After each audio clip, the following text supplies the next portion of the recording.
not sure anymore just how it happened before. The places that I knew were sunny and blue. I can feel it deep inside, this black nigga's pride. I have no fear when I say, and I say it every day, every nigga is a star. Every nigga is a star. Who will deny that you and I and every nigga is a star? I have walked the streets alone. 20 years I've been on my own to behave.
Hello, hello, hello. Welcome to another episode. I can't hear nothing. Huh? I can't hear nothing. You can't. Trevor, plug it up. Hold on, y'all.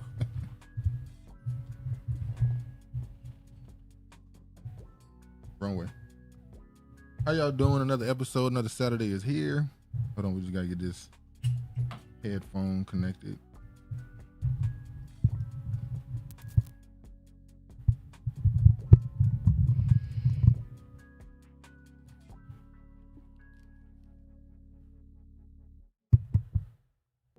Hello, hello. Okay. Niggas be trying to set you up for real. Episode 161, Defibrillation. Yeah. Another Saturday is here. Another week is passed. Hope you had a stress-free week as possible. Shout out to Regina. Grand elevations on this Saturn's Day to the beautiful women and men on Lost on the Script TV. I'm in and out today and we'll be watching here and there, but mostly the repeat. Later, peace, love, and soul. Yeah, shout out to Regina. We got a lot to talk about. Defibrillation, because this culture definitely needs it. As Regina always say, this shit's over. Although I don't want to say that because Regina has sent a video through Instagram where the dude was talking about, or a woman, I'm sorry, was talking about language and meaning of words, how we cast spells when we speak. And then she brought up, people don't say good morning because the word morning can be taken as, Yeah, Larry Gathers don't put those type of words in his vocabulary. That's why people say grand elevation, grand rising, and stuff like that. Same thing with weak, like not strong, and then weekend. All this stuff can be a spell. But anyway. Hello, my mic sound right. Hey, y'all. Hey, how you doing, Honorable? A lot to get to. We're gonna talk about BET Awards. We're gonna talk about some other stuff going on and some trickery going on still with BET. I thought that was a dead story at this point, but it's still a story apparently. Then we got the got some geopolitical stuff going on that Man, it's hot as hell. We're on the West Coast, Pacific Northwest, and it's hot as hell. Ain't that hot. Yes, you crazy. I felt way hotter. It's different hot versus. We're not talking about North Carolina hot. We talking about Pacific. So if I Northwest felt hot. that hot, this hot ain't really that hot. It's hot to me. I've been here for a while. Okay. I've been here for almost 2 too. decades. I've been here for a while too. You've been here for 5 years. It's been more than 5 years. So Way you're more not. than 5 You're not a years. Seattleite. You're I'm a not. country bumpkin. Country bumpkin. All right, let's go ahead and get into it then. It's damn right, Regina. It's blazing in these Yeah, streets. fire. I'm telling you, Monday and Tuesday, I ain't going outside. Or after I leave my job, I am done Oh, you'll for be the a day. young boy fan? I I've ain't been going out here outside 1, today. 2. Only twice a day I go outside for 15 minutes. That's it. Sound good for you, man. It ain't good for you. It is. 2 decades. When y'all going home? Never. No, he's been here for that long, not me. Anyway. I don't know, Honorable. I've been saying for the past 3 years that I'm gonna go back to NC, and I haven't made it back there yet. Pray for me. You get there when you should. It is a resplendent day. It's beautiful. Anyway, let's get into this. We're gonna run through this. City of Atlanta approves $2 million settlement for students tased by police during George Floyd protests. Shout out to them. Get your bag, get your money. If you don't remember, this is a story that includes the 2 young black, I think it was college students, if I'm not mistaken at the time. I'm not sure. But it's, yeah, college students who, during the protest at a stop, they got back and forth with a police officer. They pulled them out of the car and tased them. All type of crazy stuff. And we watched that video. We like, what is the point of them escalating this past where it needed to go? And you know they accused the gentleman of eluding, saying he tried to flee the scene, and Yeah, we saw the video though. they just tased the shit out of him for no reason. Got his ass. I remember that couple so unnecessary. Hub has been here since 1980s and said he's never going back to NC. Hey man, the South is good for the soul, good for the spirit. Well, y'all ain't gonna have no choice pretty soon, Regina, because they gonna chase you out of here. Oh yeah, when shit hit the fan, everybody got to go to somewhere. You gonna want to be around your own more than anything. Then Well, I don't know about these are Seattleites we're talking about. They don't like being around their own. Nah, They that's not love true. intermixing. Every time I see them now, they make sure to give you a head nod. At least that's my experience. They don't do me like that. Yeah, I look like a I don't know what it is about you me. one of those people that walk around with your headphones on and leave me the fuck alone type people. Yeah, I do have that. You know, yeah. I'm not gonna say not approachable, That but is- I make that it is known not if I don't approachable. want you to approach me. If you walk around with your headphones on, you clearly don't want nobody to say nothing to you.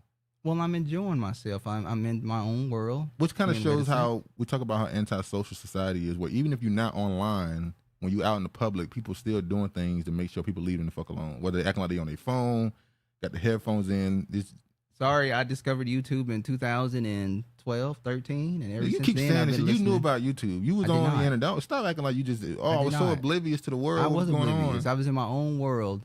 You guys have, my 4 ears and eyes have seen things I've never seen before I got on the internet. The lies we tell. But anyway, shout out to this couple. Get their money. I was an Amish. Oh, you was Amish now? You know the Amish are getting jammed up because some of them are still using technology. They sneaking and using cell phones. I was and a stuff. real Amish. Some of them getting jammed up now. During those tests, those beep, beep, those tests that be happening, a lot of these Amish people be getting jammed up because they have their phones, but you can't completely turn them off when that signal gets sent I out. was reclusive and I lived in my own world and I enjoyed it. All right. Anyway, let's move on. Shout out to them. I also want to show. Do I want to show the video? Why not? They just love giving out checks. They love it, man. 2020 will long legal battle. Sanaya Pilgrim and Messiah Young's 2020 will forever win a long legal battle. Sanaya Pilgrim and Messiah Young say today is a good day. Yeah, I just want to say I'm happy that this is finally settled.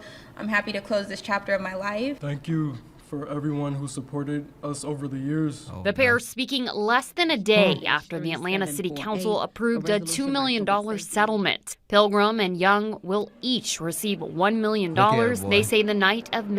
Hey, let me tell you You something. ain't got to worry about buying weaves though.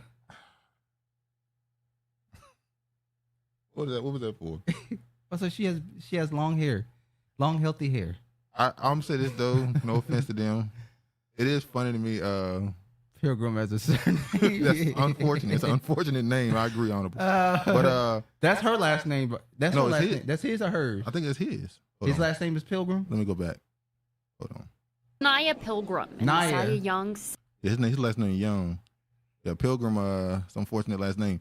But I just find it funny because you could tell they all smiling because they're like, we just came up $1 million each. They would get tased again. Is Hers. Is these type of settlements? Is this like the lottery where it's gonna get taxed? It's not. I'm not for sure. I I was thinking that too, but I wasn't certain. I don't think these settlements are taxed. You know the dude who just won, what was it, a couple billion? What was it? I don't think I put the article up. There's a dude who won like over $1 billion. For what? The lottery. Oh, they taxing the shit out of him. I can't remember the exact number, but like 60% of the money is getting He only taxed. walking out with like 400 million. 60% of the money is getting taxed. That's crazy. What's the point of me? Isn't the lottery ticket that I purchased taxed? So what's the point of me? But they got to tax you again though. The lottery ticket's paid for the money itself. But you got to be taxed for that.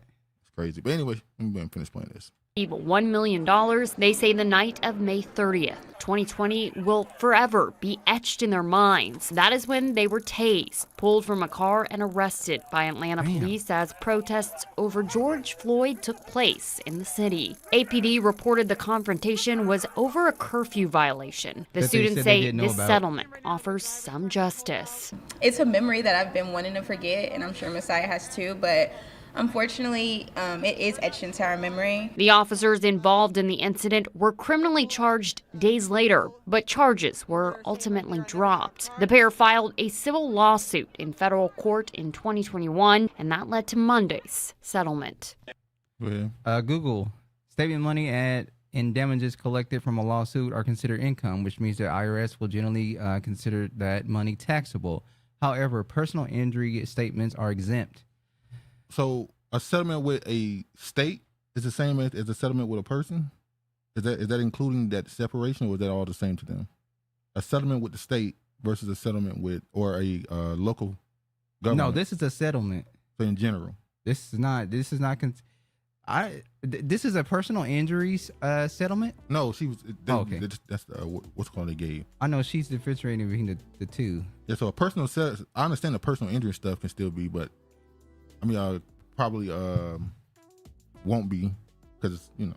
So I Thanks, guess Honorable. You're a great fact checker. So I don't know if a settlement with the state would be put under personal injury or would it just be a settlement for damages?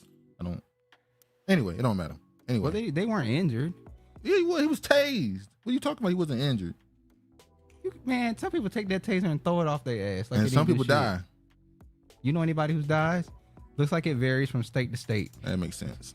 It's probably, well, here they probably won't tax you here in Washington. Just we like don't have any state taxes here. Just like everything else, there's no unity in beliefs in none of these laws. Anyway, however, so many people are moving out of the state of Washington that they're considering making the state tax. They do that, it's gonna lose even more people. You're gonna lose even more people. We'll stop being a fucking liberal state and get more conservative, and maybe people will stay here. Yeah, I don't know. Okay. Anyway, let's move back forward to this. Speaking of state to state and governments, rapper BG ordered to have all future songs approved by U.S. government. Ruling leads to claim that BG right to speech unfairly challenged in another case, putting rap lyrics on trial. We've talked about this before. This has been a discussion for the last couple of years, especially with the Young Thug trial going on, where we asked the question: should you be held accountable for the lyrics you use in your music? I'm of the mindset of I don't even know what I said back then, but now I feel like freedom of expression has to be allowed, regardless of how we may feel about it being detrimental to society and stuff.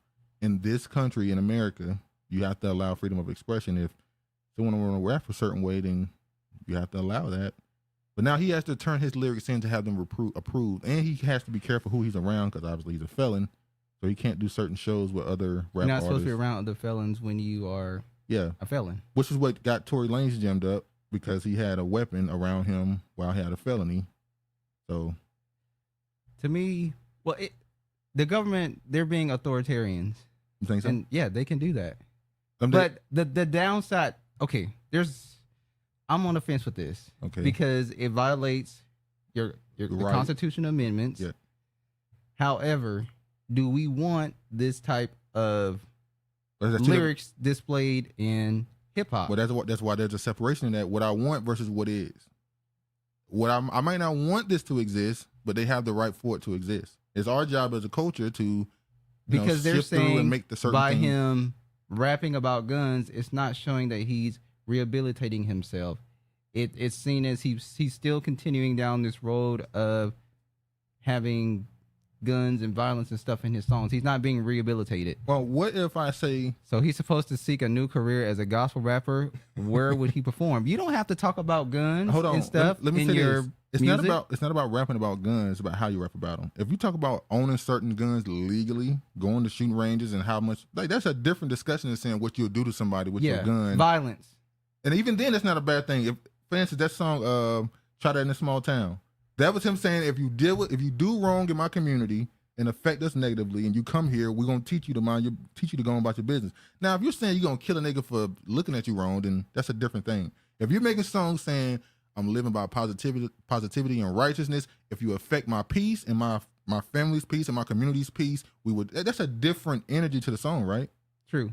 So it ain't necessarily what he's rapping about, is how he's framing the whole song. And that's the thought-provoking question. So it ain't about changing what you rap about, is how you rap about it. So if you're talking about being a dude from the streets and how you defend yours, say that. I'm defending my family, I'm defending my kids, my loved ones, my friends. I'm all about protecting them. And this, people already say this type of stuff. You know, you got people that say I'm a Christian, but if somebody do something to my family, I'm probably gonna kill a nigga. True. Kendrick has said this on songs, like. But yeah, I mean, I don't want him rapping about guns and violence. What's wrong with rapping about guns? So all his songs have to be protecting in my home. Will that be allowed? Or protecting your peace? Oh, and let's be real. Some of these dudes who rap about guns and stuff, that's not the problem. It's when you talk about killing somebody who's a quote unquote op from another set or this and that or different neighborhood. That's when it goes into unnecessary realm to me, at least. So, well, we already went through all this. The U.S. federal judge has refused prosecutors' request to prohibit the maker of the 1990s rap classic Bling Bling from promoting and glorifying future gun violence, murder, and songs and at concerts while supervised release from prison, such a restriction could violate his constitutional right to free speech. And also keep in mind, we'll move on from this, they're not saying this is permanent. They're just saying while you on probation. But that's why, to me, this article deserves a pregnant pause or a poignant pause.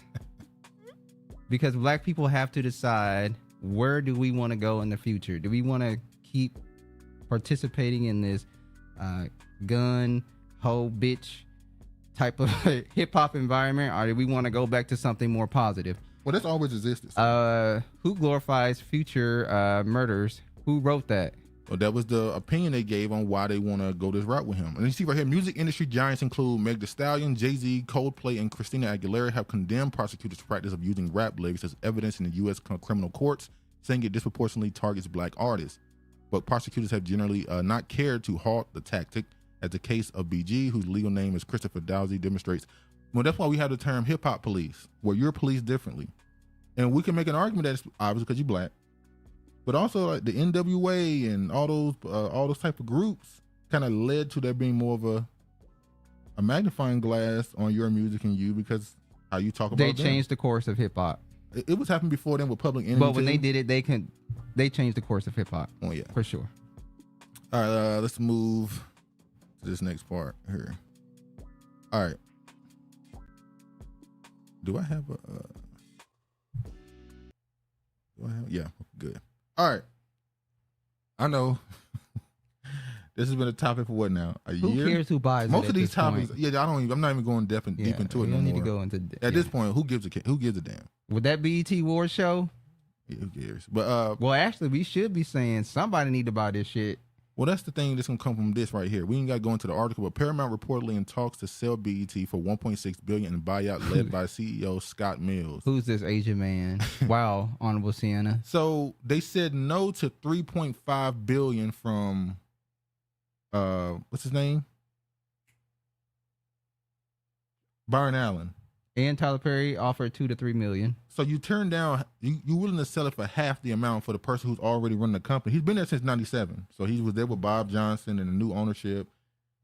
So I guess is it a deal because he's already there, or is there some backdoor? Well, he can keep with the same agenda that they have going on with the network, is keep running that shit into the ground. There must not have been a cash offer. I don't know. It's strange. It's almost like they already have some type of other deal with him to where even if we give you ownership for it, there's going to be certain agendas or certain things you're going to keep going. Or maybe there's some way we're still going to be connected to it, and if you still here. So I don't get it. Honorable, what is the phenotype of how black people should look? Hold on, he do look. John Legend look Asian too. We've said that. We've literally said he look Asian. Same thing with Pharrell. He look Asian. That's true. We've said this. But anyway. we all have different facial structures. Yeah, We're not a monolith. It varies within a range, I think. A range of what? You talking about phenotype? Yes. It varies within a range, though. You disagree? That's not out of the range, though, of how black people look. Not completely, but... Not completely? Not completely. Y'all be tripping. I'm just fucking around. Pharrell is an Asian. He's not biracial. He's not biracial. He's not biracial, Honorable. Go to Google. Prove me wrong, fact checker. Hold on. No, let her do it. I'm sorry. You can't even... Hey, she got it typed right there. How the hell? I didn't look. Pharrell, hold on, y'all.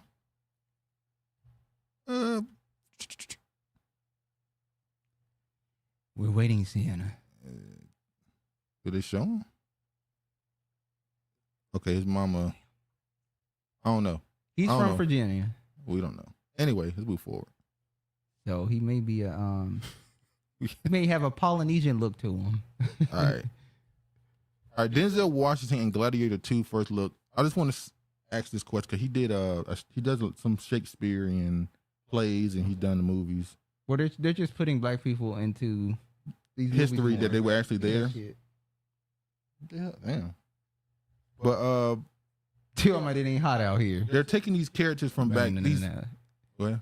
I always thought he was mixed heritage. Let me check. Oh, you just thought, huh? So we just throwing shit in the air and hope it stick. We just pulling shit out our ass. All right. But a lot of these characters, we've talked about this before. A lot of these. I'm sorry, y'all. Hold on.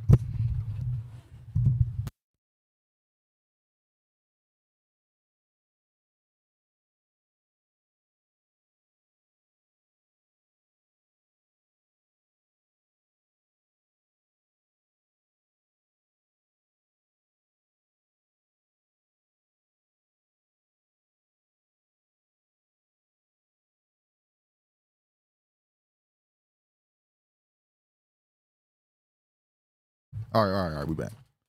But yeah, all these historical figures are now.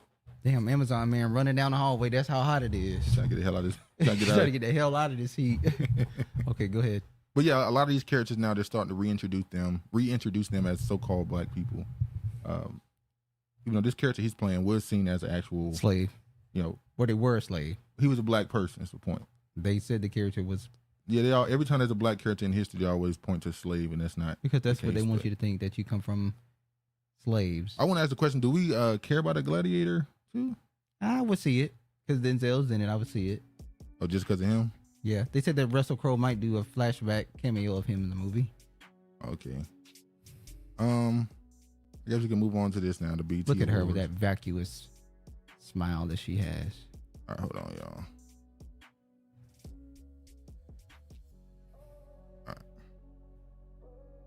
So, speaking of Paramount and BET, we had the BET Awards 2024. We talk about this the last couple of years here and there, not really focusing on it too much, because as we all say, this has become kind of a disappointment, more irrelevant than ever. But somehow, because it is still BET and we grew up watching it, you still have opinions on it and somewhat pay attention to it. The BET Awards is mediocre. It was terrible. So we're going to go through some of this stuff. We're not going to stick on all of it that much. I do want to talk about... It was very pedestrian. This it was right dull and unexciting. So we're going to start with this. Stephen A. Smith, because at the BET Awards, they always do the... people who passed away that year, they put them up in a moment of silence for the crowd. That's what black people do. We honor. That's where they get Memorial Day from. They got it from niggas. So they put O.J. Simpson up. Now, before we get into what he said, what is your opinion on them putting O.J. Simpson? I have no problem with them putting up O.J. Simpson. They have put up people similar to him, so why not put him up? Who was similar? Listen, dude, you're not gonna get me into. I'm not gonna go there. I'm not gonna go into gossip. Oh, gossip now. And rumors. All right, so they put OJ up there, and Stephen A. Smith had a rant on his show where he said there was no reason to celebrate him. He was accused of a double murder, and even though he was acquitted, most Americans, he said, still consider him a person who committed double murder. That's white people. We don't care what white people think. It ain't just white people. And I don't give a damn about the spooks that say that either. Oh, you standing on it, huh? But yeah, so he went on a rant saying that but the part to me that was unfortunate was when he started talking about these other publications or networks that began to cover O.J. Simpson being in the segment, and he was saying how does that make us look? It makes us look fine. And it goes back to the respectability politics. And not even that, it goes back into this so worried about how other people view us and wanting to build some sort of respect bridge where because they're mad with him and hate him, we should not rub it in their face. That it's not rubbing in their face. To them, it is that. How so? Well, if you go back to the videos when he was found not guilty, like you seen those videos, how the black people reacted versus. And we had every right to. So you did rub it in their face is the point. It was being. I'm not saying it's a bad thing, by the way. I'm saying his opinion is you shouldn't do that because it leads to them holding resentment and making things harder. They have a natural resentment towards us. I agree. So that ain't gonna make it no worse than what it is. As I always say, it's an ancient hatred. It's not going nowhere. The beef gonna be here forever. So you just think he just being I think Stephen A. Smith is being Stephen A. Smith. He did the same thing to Kyrie Irving. Yeah. Nothing different. And that's what people are bringing up. People are bringing up his commentary on Kyrie Irving. So he's learned nothing from the past. For him not taking the jab. They talk about him defending Jerry Jones after it was found that he was there during the he old as hell. He was there doing the desegregation of schools in the picture. He was standing there with smoking a cigarette. He was smoking? Remember the picture? Didn't they had kids smoking? Oh yeah, it was definitely kids smoking. I don't know if he was. He was just standing there. He wasn't one of them, but they were like 13, 14, something around that age, and they were like kids were, Remember they were saying that smoking back then was considered not really a negative thing. It wasn't really unhealthy. Well, they didn't know what it was doing to your lungs. They said the same thing about milk too, though. Like some people refuse to believe what perms do to your hair. So just another rant from Stephen A. Not really important. Not saying nothing. Another tether in Black Americans' business. But I'm at final question of Stephen A. Do you think his commentary or there's any change to his covering of certain topics because he's trying to appease a different audience now? Because obviously he's trying to build a bigger brand than just being an ESPN sports analyst. It seems like he's trying to go more political, obviously, and more social commentary.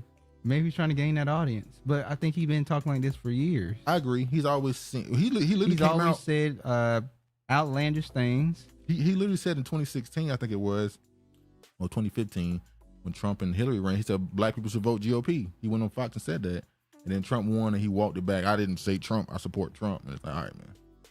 He just likes to. He's disputatious. He likes to have back and forth with people. That's just his natural. So you don't think he gives his actual opinion on anything? I think he gives his actual opinion, but he knows his actual opinion is going to bring controversy. Yeah. Go ahead. Look at back. So Pharrell had a Finding My Roots episode, and I guess I was uninformed. He's one of the African Americans who believe they indigenous on one side. Believe or is. Well, if they found evidence of it. And you know what, Honorable Sienna, indigenous does not refer to Mongoloids. There are black people that were here before these fake quote unquote indigenous people, Native Americans is what they call themselves. I don't understand why it's such a. We said this so much 100 times. If we believe that quote unquote black people, melanated people, dark skinned people were all over the world, then it's not hard to believe that the indigenous people here in America, that at least some of them were of the darker hue. Not all of them were Mongoloids from Asia. Like black Americans are an amalgamation of three different distinct groups: people who are already here, people who came from West Africa, and people who came from Europe. It's the same thing. And I don't mean white Europeans. I mean black Europeans. When your ancestry come back and says 18% European, that does not necessarily mean white. It could mean whoever was in that area, that's who you connect with. It could be. And to me, it just points out to where you were. when it says Yeah, 18% where your DNA here, it match, just shows yeah. this is where your ancestry traces you, where your family was at one point. Yeah. Pharrell is an interesting sidebar conversation. Dude pops in and out. Yes, he is Regina.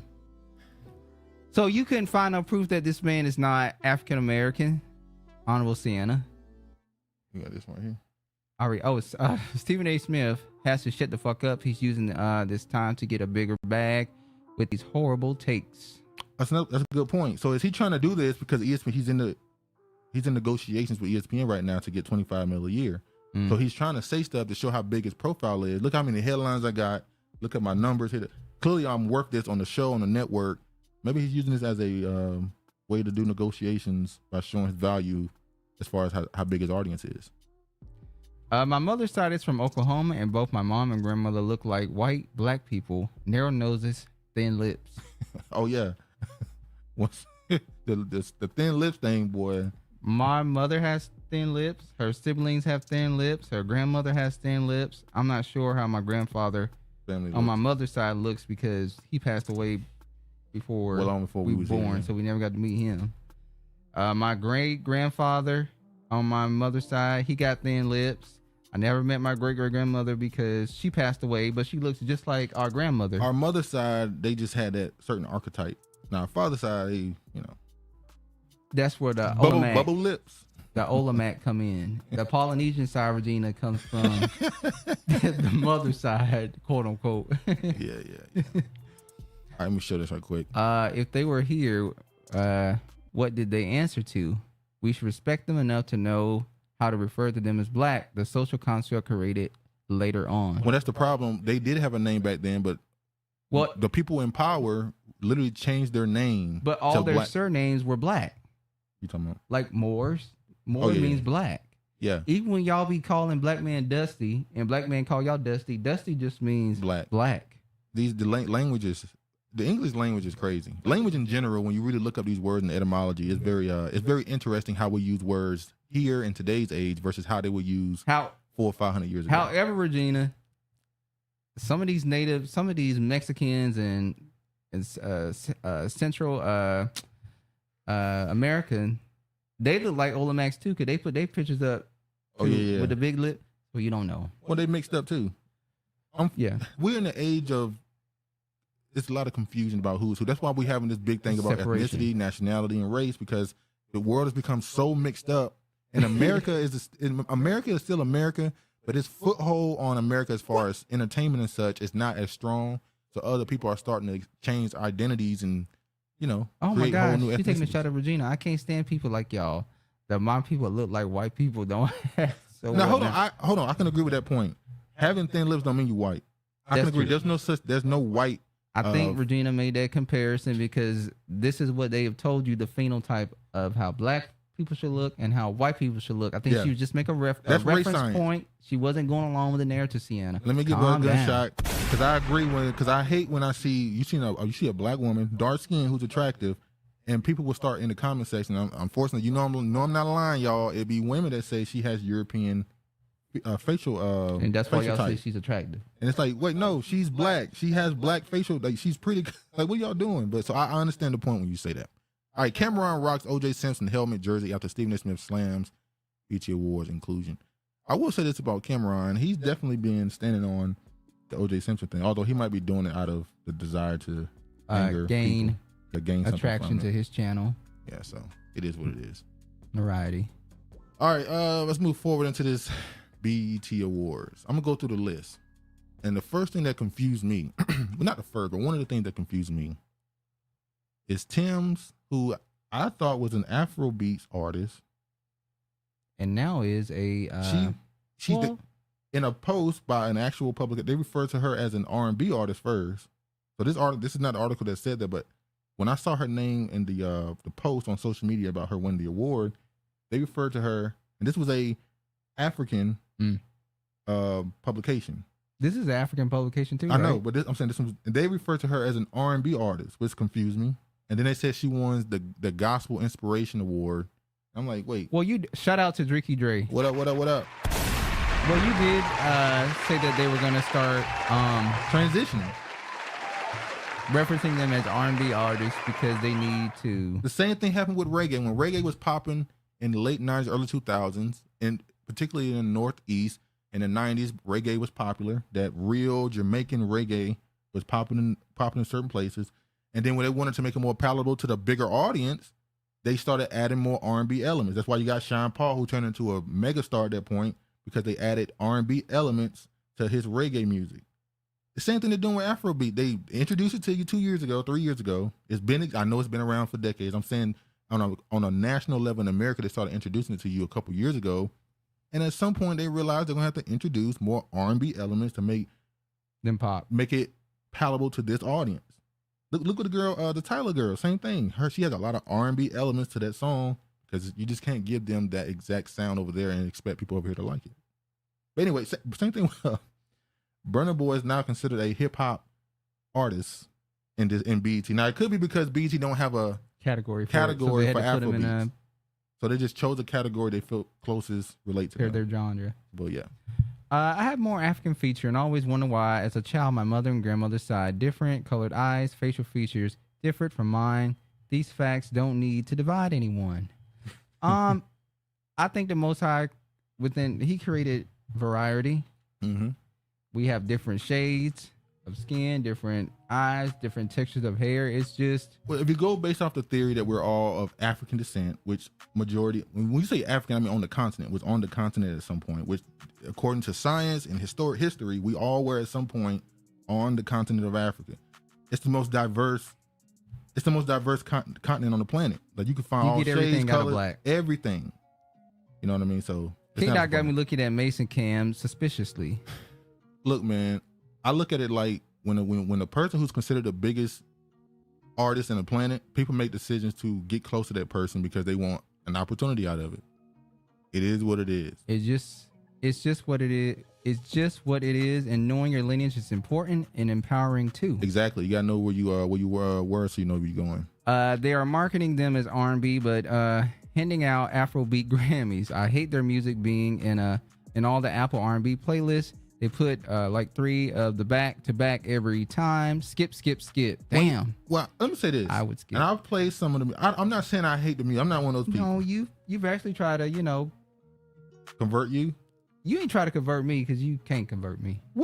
I'm saying you played a couple on here to try to show, hey, there's not bad songs. And, I played one. Don't lie on me. I played one. You can skip a 2 on it. I played one. And I'm not saying I played 2. I'm not saying you played 2. Well, you played 2. Okay, I played 2. 2 songs. Okay. But you said you played 1. I only remember 1. The East African. Well, you don't have the best memory. Maybe I don't.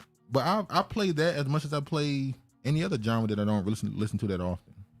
Like I don't listen to soca. I don't listen to. There's nothing wrong with you listening to that. That's what I'm saying. I'm literally saying there's nothing wrong with listening to it. I'm saying, but I do understand that they keep trying to put it in the R&B category. They won't let it stand on its own in America, at least. Yeah. Outside of America, they rock how they want to do it. Anyway, let's get back to this. Anywho, so I'm gonna go through some of these award lists. So album of the year, Killer Mike. Got no problem with that. He won the Grammy last year for best album. You had Chris Brown's 11:11 on that list. Gunna's A Gift and a Curse. 21 Savage's American Dream. Usher's Coming Home. Did you ever go back to that album Coming Home by Usher? No. I wouldn't say I hate it, but I'm not a big fan of it. That's where I'm at. I'm not a person. I don't like the sound. Hear one, you've heard them all. Well, that's a critique on Black American sounds the last decade or so, maybe 5-10 years. No, you talking about that mumble talk? I'm talking about in general. And R&B? In general, Black American music has been said to be becoming repetitive. I think it's because it's been too long since we did a rebrand. Like normally a decade, 12 years, we end up doing a different sound somehow, and it hasn't happened. I've said that some of it sounds repetitive. I agree. The closest thing to a rebrand we've had is the trap soul sound that came out in like 2015, 2014, something like that. Maybe like 2013 actually. With what's his name? The dude who made the song Don't. Bryson Tiller, those types. But yeah, the trap R&B. Yeah, trap R&B. Best female R&B pop artist, SZA. I don't care for SZA. Okay. Best male R&B pop artist, Usher. Should have been Chris Brown. Nah, give it to Usher. He did the Super Bowl. I don't give a fuck what he did. If he ain't supposed to get it, he's not supposed to get it. I don't really care. So I'm okay with This it. category, I don't care. Don't know nothing about it. Best group, Kanye and Ty Dolla $ign. I agree. Best collaboration, Lil Durk and J. Cole. Best female hip hop artist, Nicki Minaj. She done won it like 8 times and she still ain't going. Nope. You don't even say nothing. Cause you know what they did. They said Nicki Minaj is getting dragged. What was that, Cardi like? B dragging Nicki Minaj, and that's when Nicki Minaj and Cardi B got into that altercation at the awards ceremony. That's like 8 years ago, ain't it? Yeah, I wouldn't go back to it either. Best male hip hop artist. She won like 8 times now. Well deserved. Kendrick Lamar. And I'm gonna do it for all the people that won, but definitely this one. Don't do it for nobody else. That was it. So They didn't highlight Victoria Monet. but he won 7 times. Kendrick. He has the most. And he don't go wins. either. He didn't go either. Which I wonder is that I thought there was gonna be more commentary around that he didn't even go. I think he should have went. And they started the show with Tahara P. Henson doing a parody, not a parody, but a remake of his song, Not Like I Us. mean, the BT Awards was in California. It was. He was there. So Let's move on. Video of the year. I don't know nothing. On My Mama, Victoria Monet. Cole Bennett got Director of the Year. Tyler wins Best New Artist. Go ahead. Interesting. They couldn't get Beyonce to step out for the BET Awards. If she and Kendrick ended up at the MTV Awards, that's very telling. They prioritized MTV over BET with talent. That's a good point. What if it's not what if it's not the artists? What if it's the producers and them who are making sure certain people go only certain places? What if Kendrick and Beyonce types are told, you don't have to come to BET Award. We want you at the MTV Awards. Well, you can go to both. They used to go to both. I agree. But what if I'm paying you the bag to go to this one? To prioritize this one over that Well, one? technically, it shouldn't matter how much they're paying them. This is a black platform, and they should go on a black platform. See, now this goes into the idea of Give me a deal. They've made enough money to be able to go to BET. you gotta get your worth. Okay, then they ain't never going on there then. If you got to get your word. All right. Dr. Bobby Jones Gospel Inspirational Award went. How I'm sorry. in the world is Dr. Bobby Jones? Pause. I'm sorry. Pause for a second. Tyler won Best New Artist and people were Sexyy. She won it over Sexyy Red. Even though Sexyy is deleterious, she still deserved the award over Tyler. Yeah. Okay. Yeah. Yeah. I was conflicted on this one because I'm not a fan of. It's Monet being highlighted for that, for her talent because she's a bisexual. Yeah, that's right. If you're pansexual or bisexual, you can do anything you want to do. They will promote the shit out of you. See, I listen to a lot of music, right? So I notice in the music how many artists are starting to talk about, particularly the women. And the men usually don't come out. They normally come out as just, particularly R&B dudes. You listen to a dude music, and then an album or two in, he goes. Oh, what's his name? Ocean? Frank Ocean, or what's the other guy's name? I forgot the other dude's name. I've never. Sorry, so many times I've never seen these artists' faces. And then by the time you see their face on one of their songs that don't came out as some other sexuality, and you just go, all right. I didn't know who Frank Ocean was. I've never, besides that one song you played me, I've never heard his music before. He considered a very talented Didn't artist. they put him number 1 or number 2 or something on the top? I think they gave him the album? Yeah, I think they gave him that top was 10, crazy. Top 10 album. When did artists start getting paid to attend and perform at award shows? It's an honor, and the label covers the performance fee. That's true because that's why Cardi B was going off because the pre-show, I guess, they were fucking up something on the stage for her, and she said, "We pay for this." Oh, like I think something was going on. He's one of the favorite artists. Yeah, Frank Ocean is considered a very talented writer. I've never heard any of his music. You should go listen Even to that it. other dude, the one from Canada that got canceled because Daniel of Yes Caesar? Jules. Yeah, Daniel Caesar. I don't know his shit either. I think you would like Frank Ocean's music. Why? He makes really good. He can, The Weeknd. Yeah, The Weeknd is very popular. Oh, you saying The Weeknd is your favorite artist? I got Victoria album. I don't want to hear this shit respectfully. Never mind. All right, so yeah, so she won it over Rick. And the thing, that video, the video that Victoria Monet did, where she's, I guess, paying homage to Michael Jackson. Yeah, I didn't like it. Well, it wasn't really Mike. It was more like It was Michael Jackson. She was doing Michael. It was Janet, Michael. Yeah, Janet. Yeah. Michael Jackson.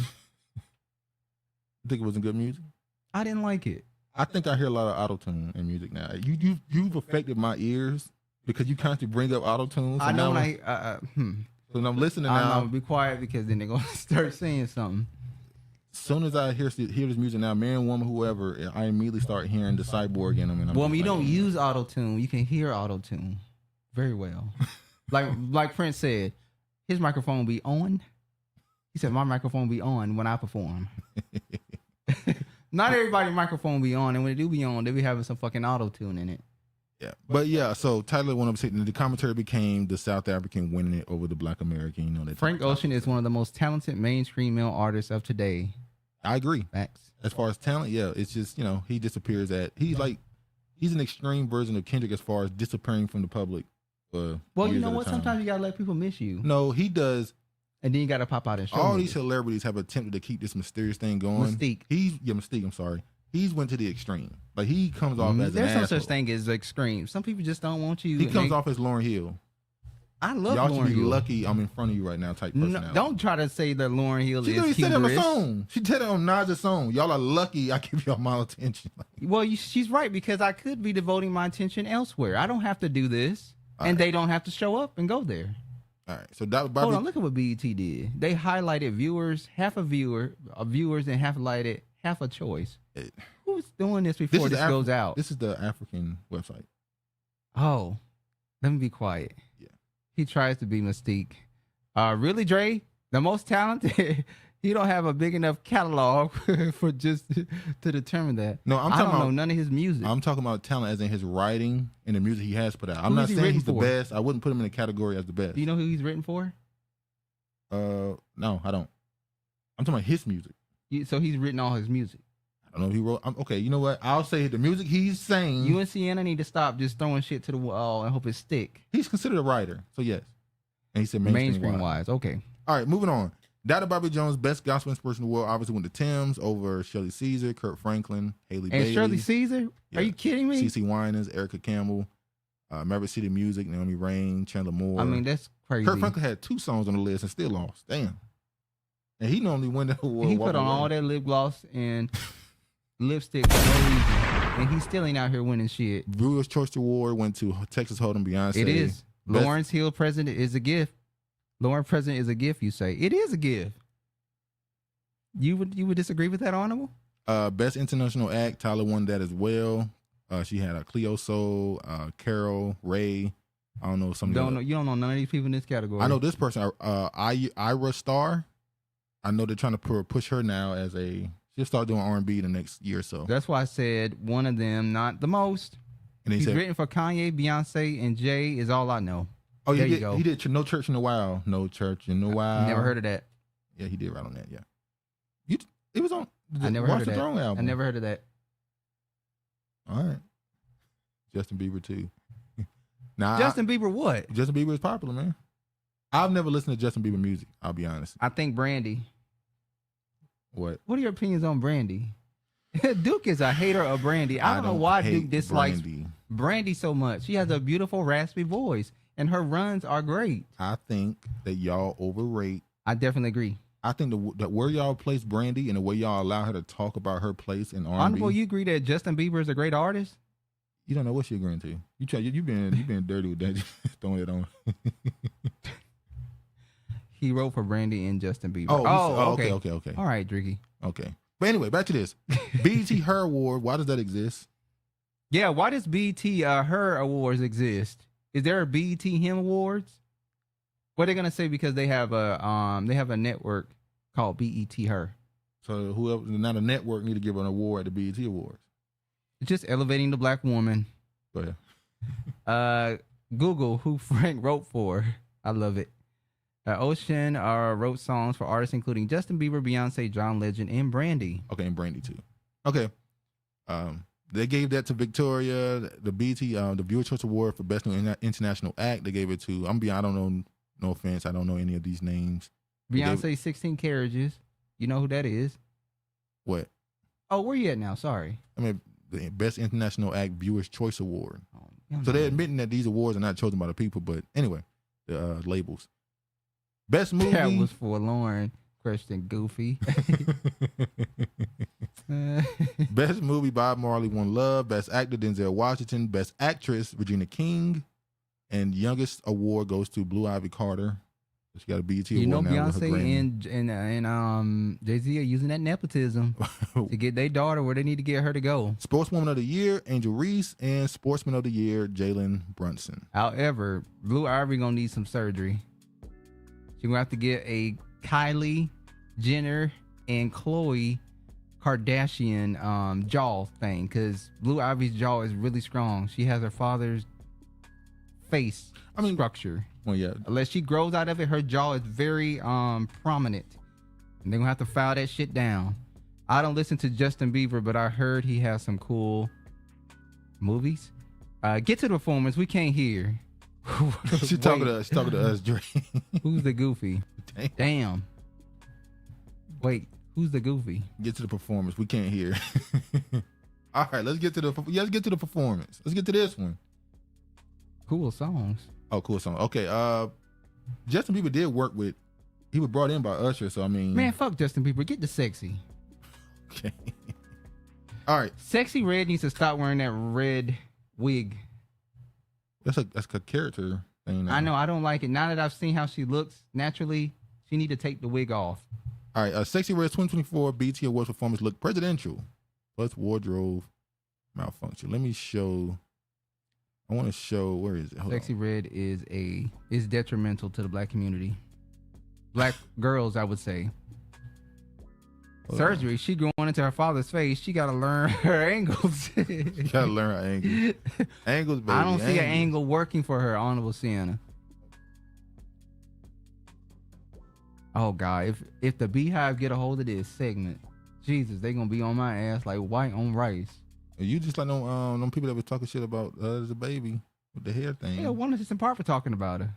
And they never saw the light of day again. You know what's really sad is that she had to downgrade how she looked in order to be popular and perform. Why can't she just be herself and be a rapper? It wasn't the looks, it was her music. So her how she looked did not fit her music that she was going to be putting out and releasing.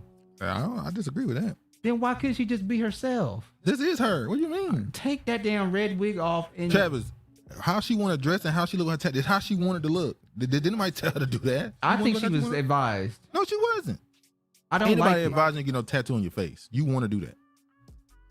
Or she's an asset. Well, just going to a whole other topic. Honorables here. Let's go on to another topic. She did what she wanted to do. Facts. Congratulations to her. Childish Gambino, Donald Glover. But let me show this. Yeah, since we're going to this. Donald Glover riffs on BET, giving him as many awards as Sam Smith. There you go. I feel like she's a plant. You're right. We listen to. You're right. We listen to this cutting up after hours. It's a good vibe. Y'all gotta relax. That's why I said if you out, yeah, I could see you listen because people listen to bad music when they out and call it good. That's why I don't like when people say, you know, a song is good because it was ringing out when we was out at the spot. And it's like, well, I'm drinking. I want to have fun. It don't matter what you play. We're gonna try to make it. This is her. Are you from her neighborhood? Yeah, no, exactly. I'm still alive. Of course, I'm not from her neighborhood. Wait, how do you know her neighborhood is dangerous? I'm just pointing out the statistics of what they show that happens in She might Chicago. be from the suburbs. So if she's from the suburbs, she's a caricature. No, she's exactly being her. what I'm saying. No, she's being her. No, she's not her. Well, and I'm she do tired of gotta- y'all bullshitting. Wait, it is her. She has a baby daddy in jail. This is her. So that would go behind my logic of thinking that if I was in her neighborhood, I probably wouldn't be here talking right now. No, he's in jail, not her. She didn't commit a crime. He did. So she's coming from the suburbs, dating, and That happens all the time. inner You like city? when you see that growing up. We yell like we didn't see the girl from the suburbs driving the car, coming to the hood to pick up the dude. Who? Are you serious? Yes, name I'm a not name. saying no names. Give me a clue. I'm not giving a clue Exactly. because you know what happened. Go ahead. I thought she's from St. Louis. She is from St. Louis. I just threw it I out don't there. think everywhere. St. Louis is bad too, Drake. I don't think everywhere in St. Louis is bad. See, Not everywhere You is gotta bad. stop doing that to your own, man. It's still a character. It ain't. Anyway, Y'all cannot tell me y'all actually believe that is. Travis, that's her. She want to be that. She want to put tattoos on and wear the wig. It is what like it is. Okay, don't like it. Donald Glover riffs on BET, giving up as many awards as Sam Smith. Get a black wife and then you get awards. All right, that was funny though. It wasn't funny. It was funny to me because it's true. It's not this serious. You should be having fun listening to her, not arguing. Yeah, it is. I can't. I don't want that to ruin my brain cells. Honorable You Sienna. keep talking about the girl. Look, she wanted to do it. It's her business, man. It is what it is. How long do your after-hours sessions last, Honorable Sienna? Now I want to show this. It doesn't really make sense. I have more Grammys than Will Smith, which makes no sense. But I have the same amount of BET awards as Sam Smith. Sense to you guys? Sam Smith are neck and neck at the Black Entertainment Television. It doesn't. Was he actually laughing or? Will Smith laughing just how I laughed because this shit wasn't funny. I think he found it. Not he'll be rewarded for having a black wife. Man, why do they gotta do anything? You're supposed to What? be rewarding my talent. You're supposed to be rewarding my skill, because my talent. we're not going to accept you living in this lifestyle. That's not true though. They give awards all the time. Who? Serena Williams has won the Sportswoman of the Year award. I did not. Dude, they've given him awards. One. He just who? And he got one. She's only got one. Serena Williams got Maybe one. two. Two? I think Serena She won Williams like has every only year got for like 2 6 awards. years probably. But hold on. Before she got those awards, she was not married to a black man. She wasn't married. Exactly. So what are we so talking what? about here? So So long be as quiet. Let You me got finish. cut. Be quiet. So you're saying you could be not married, and that's fine. It's a difference between not being. Yes, you don't get married till you find somebody. That's how it works. I thought we were talking about the. So they're supposed to give out accolades for being married too? No, I thought we were giving out accolades for your talent. Oh, she said her after hours are between 10 and 2 a.m. That's the devil's hours. I don't laugh initially. Watching Will made it funny. Will sound like he about to do something diabolical with that laugh. Yeah. Sup, y'all? Shout out to Mark Gordon. What up? What up? What up? It wasn't funny though. I thought it was funny because it's true. Truth is funny to me. How is it? What's true about it? He has the same amount of awards as Sam Smith. How many awards does he have? I don't know, 1, 2, maybe. Well, Sam shouldn't even have one award at the BET That Awards. was his point. The truth. I'm saying when I say it's the truth, I don't mean I'm saying. But we also not gonna. When I say it's the truth, I'm not saying that it's wrong or whatever. I'm saying it's just funny because it's true.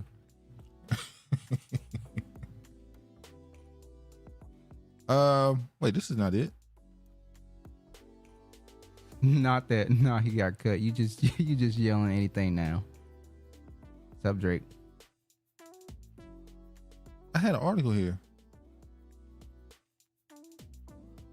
Hold on, y'all. I'm sorry. I had an article, but it was talking about the performance for Usher tribute. They deleted it?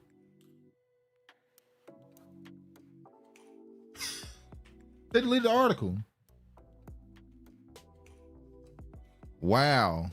Sorry, y'all, but apparently maybe I just ain't got it. Whatever. Anyway. So BET Awards did a tribute for Usher. I had an Essence article of a woman going through talking about how it should be okay, and just because y'all wanted men to do it don't mean they should be the ones that do it. And the article is gone now, so I got to go with this one. Mario defends women-led Usher tribute at the 2024 BET Awards. They killed it. What was your initial response to the women-led Usher tribute? My initial response was I felt like Usher wanted women to give him homage, and he did not want males to do it. It's not the first time that it's been done. I mean, I think all Prince's performances, the people that pay homage to Prince were all females except for Trey Songz. So it's not the first time that it's been done. That's why I don't know why this was such a big He didn't thing. like. Only person he'd seen that had made a face at was Trey Songz. It would be different if Usher came out and said, "Oh, I wanted male R&B singers to perform for me versus, women." But he has not said anything about it. He's only congratulated it. So Mario came out and defended it. People was obviously bringing his name up. Him and Chris Brown and Avery. We've said why we felt like Usher did not want to have male. Go ahead, give it to him. No, you the one that really said it. But he wanted out. What did I say? You said that he didn't want them to. You said that he didn't want them to out sing him. I didn't say that part. In particular, I was talking about what's the guy's name? Avery Wilson, the other dude. What's his name? When everybody say he's the best voice ever. You talking about Luke James? Luke James. Yeah. He didn't want them singing his songs on that stage. Like, I'd rather performers. Or he can view himself as a king and he want to be surrounded by women. Well, he is an R&B artist, so it is kind of fly. And that would be seen as sexy, smooth, having women perform for you on a stage. Yeah, it's kind of fly. I got the ladies, the top women of this era coming into this era, singing my music from past. It's cool. Exactly. I believe Usher requested the tribute not to feature any men. I supported the talent. The talent we have ain't it. Oh, only on the men's side. On the women, we can talk about the women talent too. I'm sorry I'm late. I guess I missed the Stephen A. Smith talk. You missed it. That tether is at it again, Mark Gordon. Sorry. Exactly, Sienna. That's what I was wondering. Yeah. They got Stephen A. Smith out of here early, Mark. Well, in general, most of the people that Luke James got a nice voice. Pause. he do. Most of the people that perform at the show in general, wasn't like 75% of the performers at the show women? Who? At BT Awards. Yes. So obviously you had the tribute, but you also had Sexyy Red, Tyler. You had Victoria Monet perform. Marsha Ambrosia. We're going to talk about her performance. Marsha Ambrosia. Yeah. She also tributed Usher. You had Coco Jones. I like Coco Jones. Halle Bailey. Yeah. Victoria Monet and Tiana Taylor. That was a pansexual thing that was going on between those two. Yeah. You know they're going to do that. It's kind of interesting. They let you know who's in that lifestyle by how they dress. You had Keke Palmer, who was dressed like a boy. Well, hold on. They also were doing Usher's songs, dressing in his... but they were selective about who they gave certain parts to. Yeah, I agree. Tiana Taylor dressed up in a male suit. And I was shocked that Lotto dressed up. So that let me think, what does Mulatto, what do Mulatto do behind the scenes that we're unaware of her lifestyle? Because she dressed up as Ludacris. I think she was rhyming his lyrics in the song. Yeah. Or Little John. You said Coco. Can we stop mentioning Trey Songz? He wasn't part of a Prince tribute. He added to his own performance, I recall correctly. No, Trey Songz was a part of the performance. Prince didn't necessarily like his rendition of his song, but yes, he was a part of the performance. And I don't think it was that bad. Yeah, that was the uproar of the show. Nobody checking for Luke since he was last seen running around with the white woman. That's what it is. These black dudes got one chance to fuck up and y'all just... Because I don't quite understand. They're in the industry with all these beautiful black women. Why can't you get your black woman? Coco can sang. Oh, yeah. Y'all think they featured less men this year to secure the sale of the network? Well, another theory I heard, and I got to be honest where I got this from, it was Melissa Ford. She was saying she believes it has something to do with politics. Because we're in the middle of a political election year, BET was centered around women because that's the biggest voting block for the Democratic Party. So this was a celebration of them. And this was because all throughout the show, Taraji V Henson was talking about Project 2025. We got to vote. And then she had Kamala Harris come up there. It was clear that it was a political agenda to the show. So it's not a surprise if the Democratic Party had any hands in it. I don't know if that's true or not. If the Democratic Party was putting money and endorsement and sponsor money into that show, it's no surprise that it had a lot of women. Yes, I love Jasmine Sullivan. She has a nice raspy voice like Brandy. Jasmine Sullivan, she's one of the better artists that's came out since like 20. How can you like Jasmine Sullivan's voice but you don't like Brandy's voice? They both voices are raspy. I think Jasmine Sullivan's voice is more soulful. That's my opinion. It's more soulful and sultry. It's just more sultry. Yeah, it's seductive.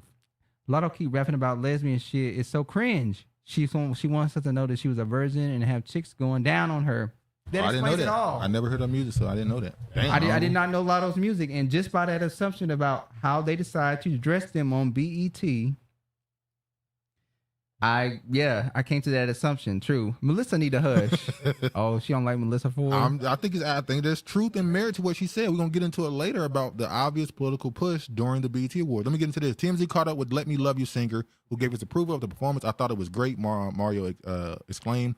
I think the whole point was to have all women do it. It was a concept, and I think they killed it. He went on to explain. Stop trying to suck up the black woman. You had a white woman in the car with you last week, too. Be quiet. If it was dudes, then it would have been good, but the women, they killed it. All the ladies killed it, Mario said. Shortly after, a reporter asked the singer, and it should have been called up, to which he responded, absolutely, I would have killed it. So wait, you said the women did great, they killed it, but then you said if you would have got called, you would have killed it. All right, bro. It would have been fire for sure. I saw people tagging me and stuff. Tanashi, Tiana Taylor, Victoria Monette, Kiki Palmer, Coco Jones, Marsha, pause right there. Marsha Ambrosia. She sounded terrible. We're gonna get to the performances. Well, y'all listen to her last album? That was terrible too. I thought the difference between black men and men voting was a few percentage points. I guess they don't think it's gonna be that far in between this year. They spent the better part of the end of last year kind of trying to focus on black men, but they were called out so many times because it seemed so disrespectful and disingenuous that they just said, fuck it. Hey, black women, get them in line. I thought she got smashed by 21 Savage. I think he's talking about Lotto. They get smashed. I thought it was a running joke that she said she in a relationship and she not. They're bisexual. All of them are bisexual. But yeah. So anyway, that's the performance. Let me move on to they wanted Tyrese there too. Tyrese crazy, yeah. It was Lottie. If this was about women begging ass, lonely ass, I love black men to death, but I can't keep a man ass. Taraji V Henson would have hosted. Right. God. All right, let me. Why are you going in on Taraji like that? Oh, she allegedly had fake abs too. Damn. Pretty bad for Taraji out here. Hold on, y'all. Sheesh, honorable, yeah. Hold on, y'all. Let me let this load for a second. Hold on. All right. I'm gonna click through some of this performance. Yeah, they're gonna hit us with copyright. I'm gonna click through some of this performance. I'm not worried about the copyright. Y'all heard about Keith Lee? Yeah, we gonna get to the Keith Lee stuff too. But yeah, let me play this. I'm not gonna play the whole song of each. I'm just gonna play the first 30 seconds of each one. If it'll play. It'll play. All right. Now, Donald Glover. I did not like his rendition of it. He did this. I'm sorry to cut you off. He did this. I think they say he did this cover on a previous project from years ago. He did a cover of this already. So he just redid that. And I'm wondering, did he do it this way because, no offense to him, he was incapable of doing it the way Usher did it? So he did it the way he was. That was the most, I thought it was a flip. In front of his wife, too. She ain't black. Not horrible to reach. That voice ain't good either.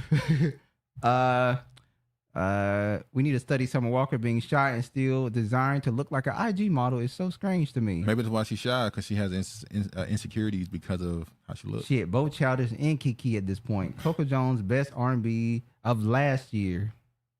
In front of his wife too. It's crazy. I like that Coco pulled an Usher on Usher with his wife. He do that shit. He's very disrespectful. Yeah. I ain't see it yet. One day we got to buy back BET in Essence magazine. That's why it's unfortunate. That's why I'm mad at it. The article, I don't know if it got lost or deleted. That was an article of a woman who was writing in Essence and was talking shit about the male artists, saying that they basically just going, they not relevant and all this other stuff. I'm guessing it was such a scathing article that Essence took it down. Like, you went too far. It became almost critical of even the idea that any man should have been there, rather than saying these women were good. You spoke more negatively about that than... that's what they do. They took the article down. Maybe I'm wrong, but they took the article down. Why did he choose all women to represent Usher? Like the late greats would have never do this. The Travis, he brought up one. Prince had an all-female homage to him. Pause. That makes sense with Prince though. Why? Prince is known for being always around women. That's true. He's always around women. He has male friends, but every time you see Prince, he's with women. His music is about women. Every time you see Usher, he flirting with somebody girl. That's not the same. I'm talking about, you knew what Prince said in his songs about women. He always had women around him. Like, it wasn't just... Well, Usher he may like to be in the company of women too. We haven't... Has it been seen to that degree of Prince? Like as much as people talk about Prince wearing the chaps and his ass out and stuff, he's always been associated with women. That's my point. He's always been associated with women. True. So it's not the same with Usher. I'm just pointing out the fact that there has been homage has been paid with only women celebrating them in performances. Oh, that's a good point. And he's very feminine too. You got to start screenshotting articles. Honorable, don't even say nothing no more. This is it.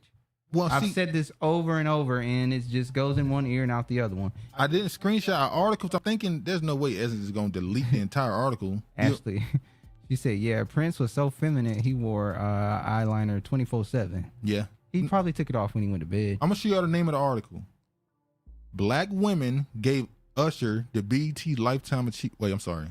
Now I want to disappear. Did you try to look it up?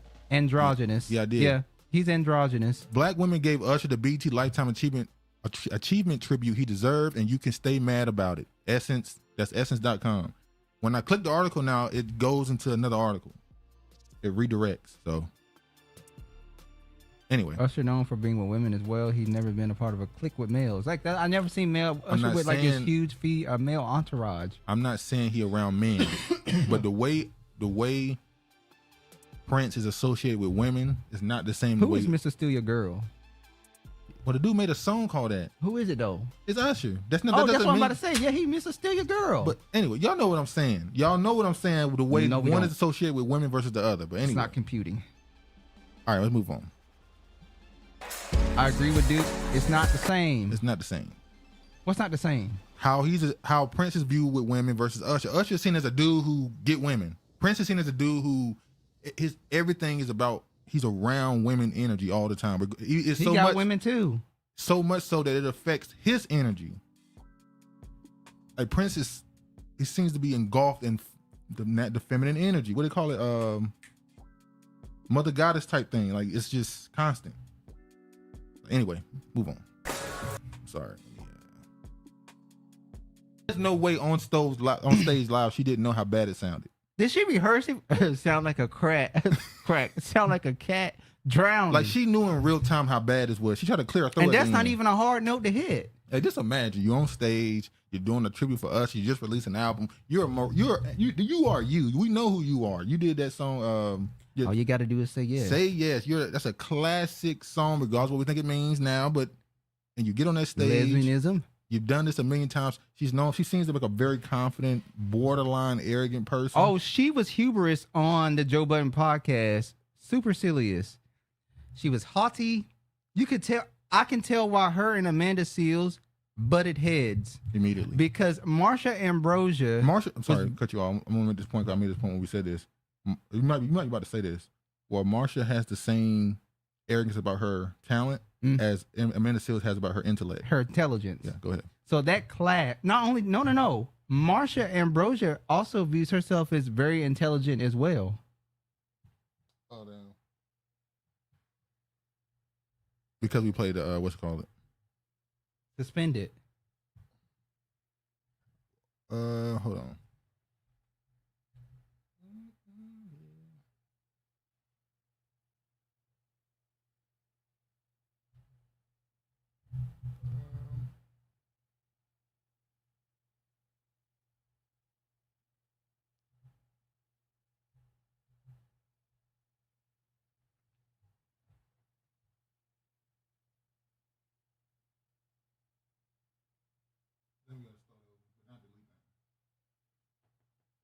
Because we played this BET thing.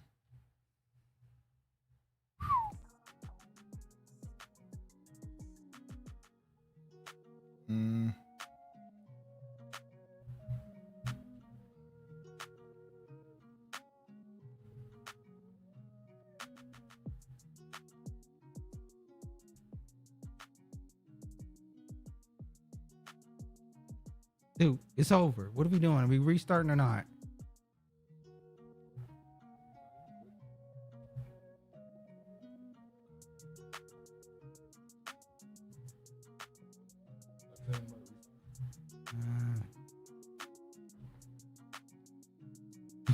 Clip for BET Awards is crazy.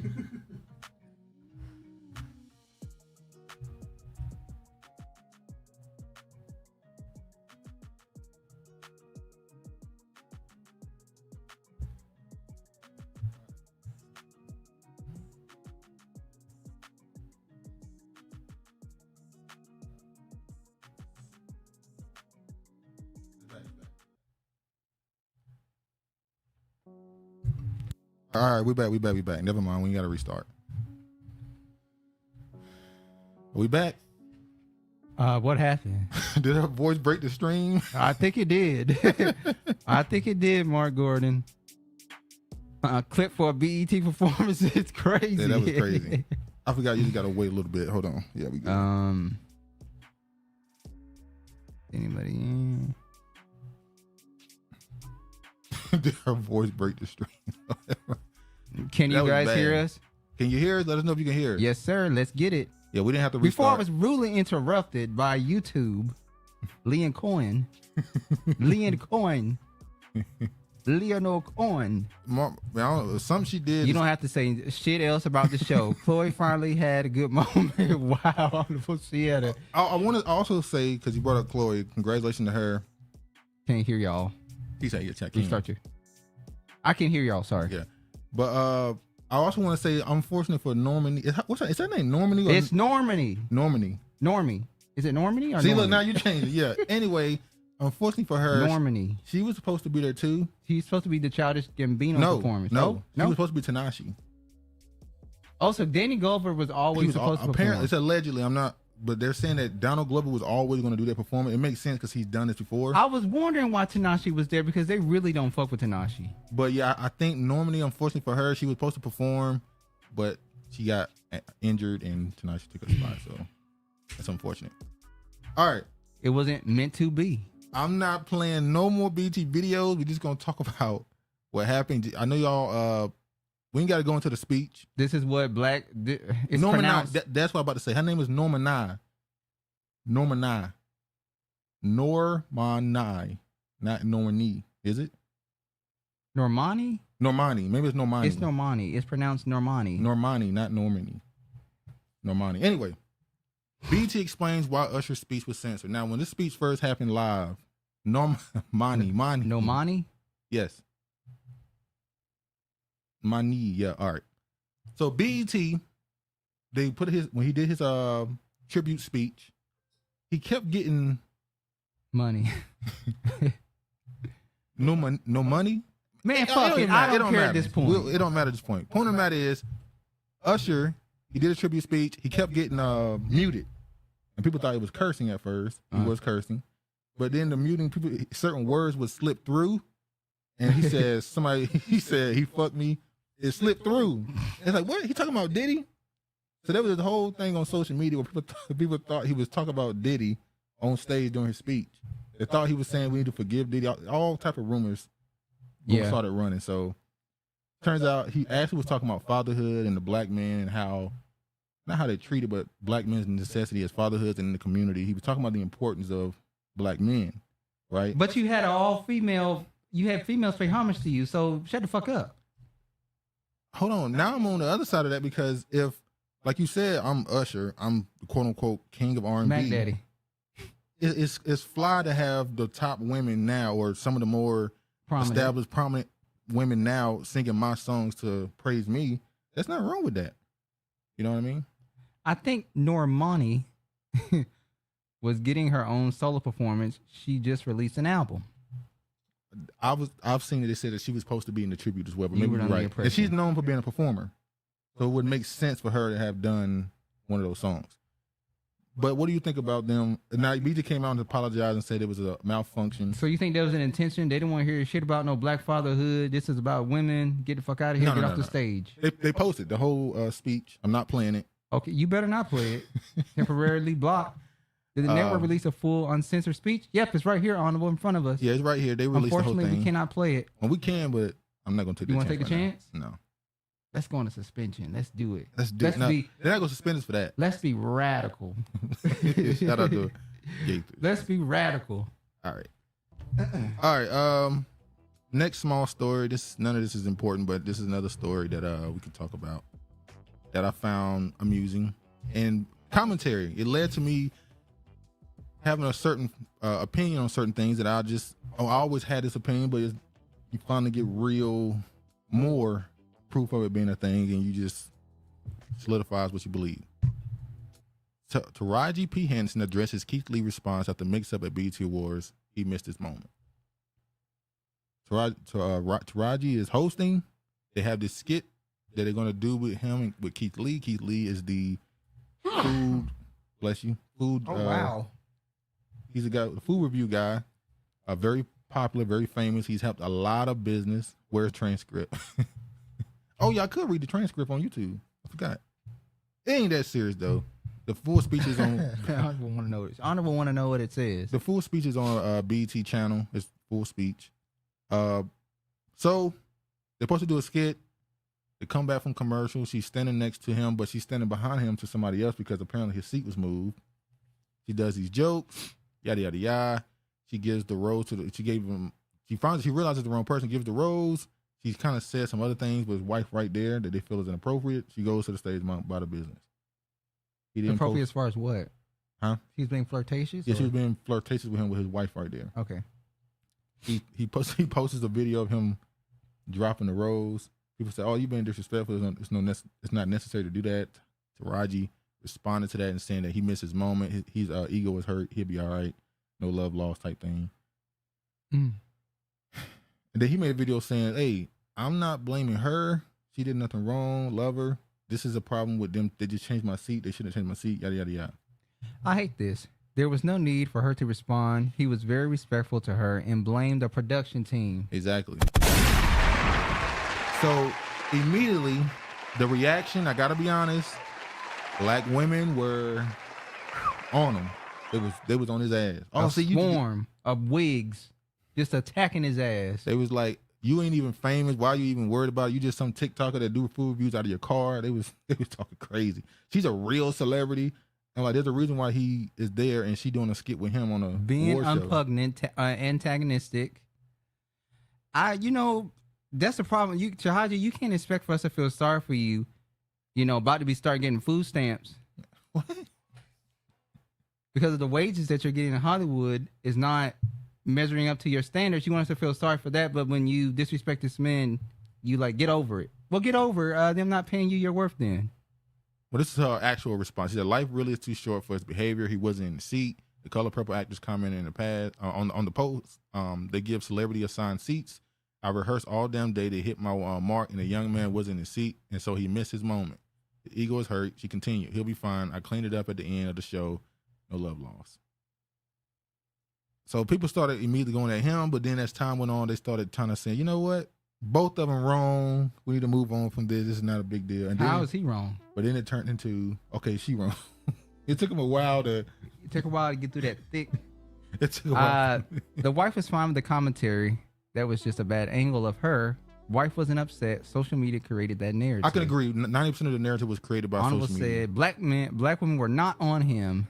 You were on Shade Room. Many people respected his work and were not attacking him. No. I'm not on Shade Room at all. That was damn. She said you're on the Shade Room. I'm not on Shade Room at all. He was on Twitter, right? Yeah, I was seeing that response. X. I wasn't on. He was on X. Yeah, I wasn't on there. I saw, and I know over there it's a very distinct audience or group over there. So the divestors? No. I take everything kind of with a grain of salt. I don't take it as face value because people say stuff just to get attention, interactions and stuff. But it was on them at first, and it kind of started turning the tide a little bit after a few hours. So this is one of those things where this shouldn't even be a story, but because the BET Awards is what it is now, this becomes a story. Like, let's be honest. I keep saying it. Years ago, Keith Lee is not there, at least not getting on camera. You're just some influencer. He's here. All right. Who cares? Well, celebrity doesn't really exist anymore. Agreed. That started happening when YouTubers became popular, and especially during COVID. Yeah. COVID really got celebrities the fuck out of here. Yeah. Especially when they started showing they got fucking bowling alleys and shit at their house. Yeah. And bragging about it. And people were like, oh hell no.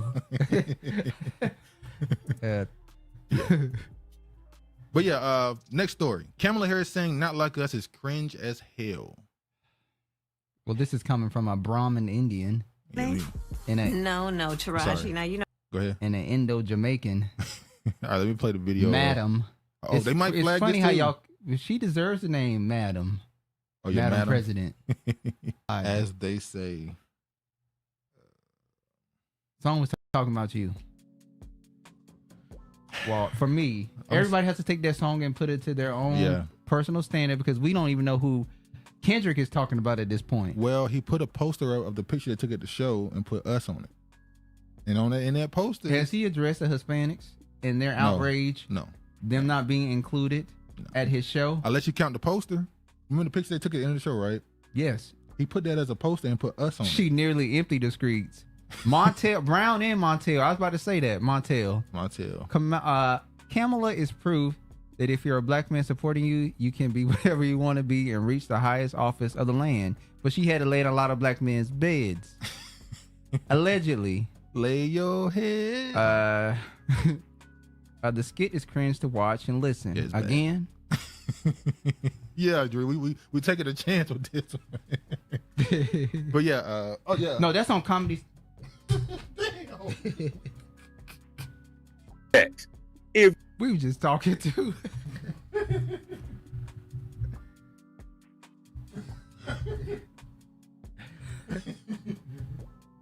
Stop playing BT shit.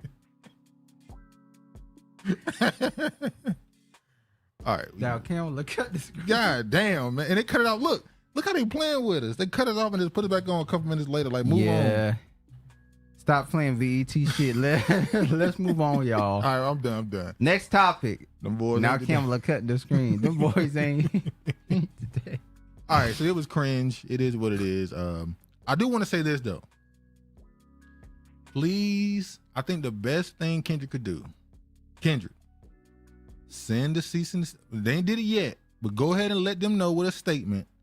Do not play my song in your ad sponsorship. I don't want my song to be associated with your politics. Or during your their gatherings when they're having their they can't stop that. They can play the music.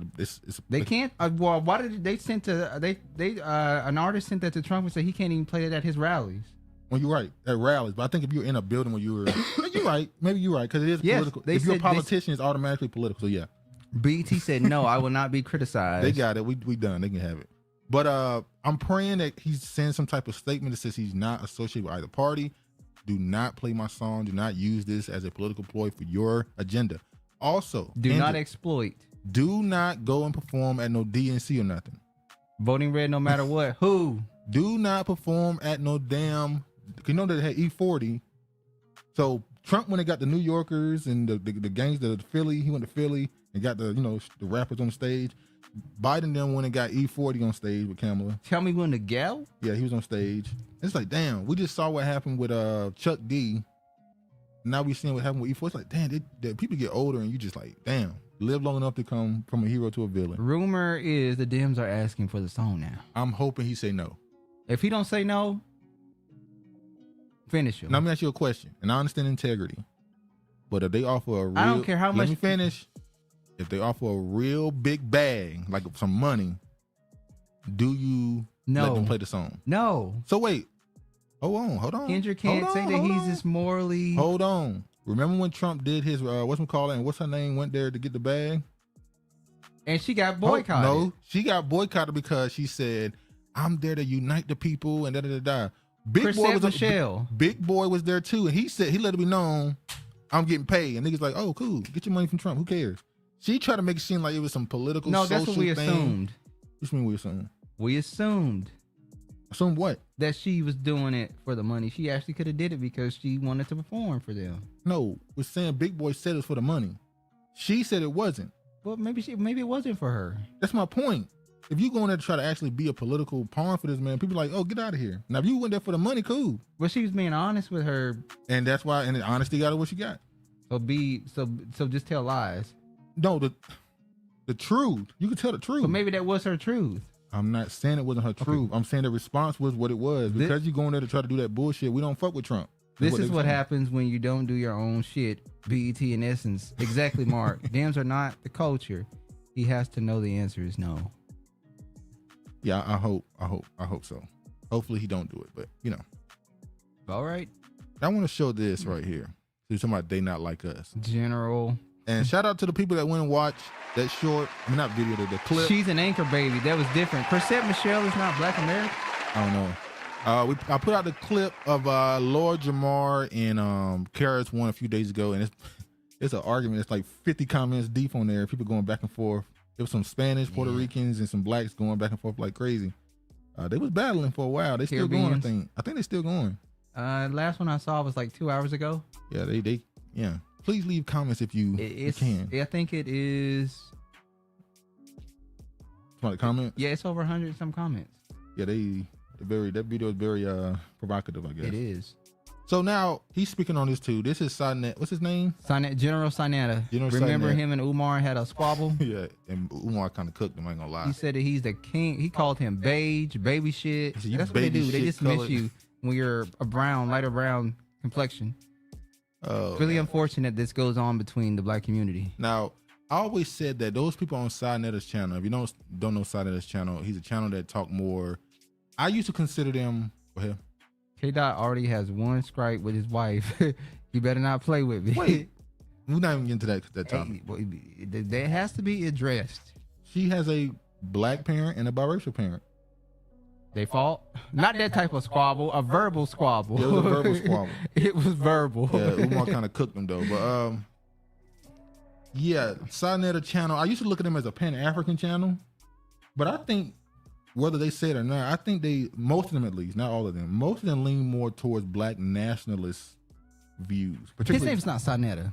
No, Sexyy. I'm sorry. Sexyy. General Sexyy. Yeah. General Sexyy. Sinetta is the one that has his own channel. The platform. The Pan-Africanism. But I think they're more black nationalists. Because when they speak about Pan-Africanism or particularly, quote unquote, people of color from other countries, Africa and Caribbean, they're more critical than Pan-Africanists are.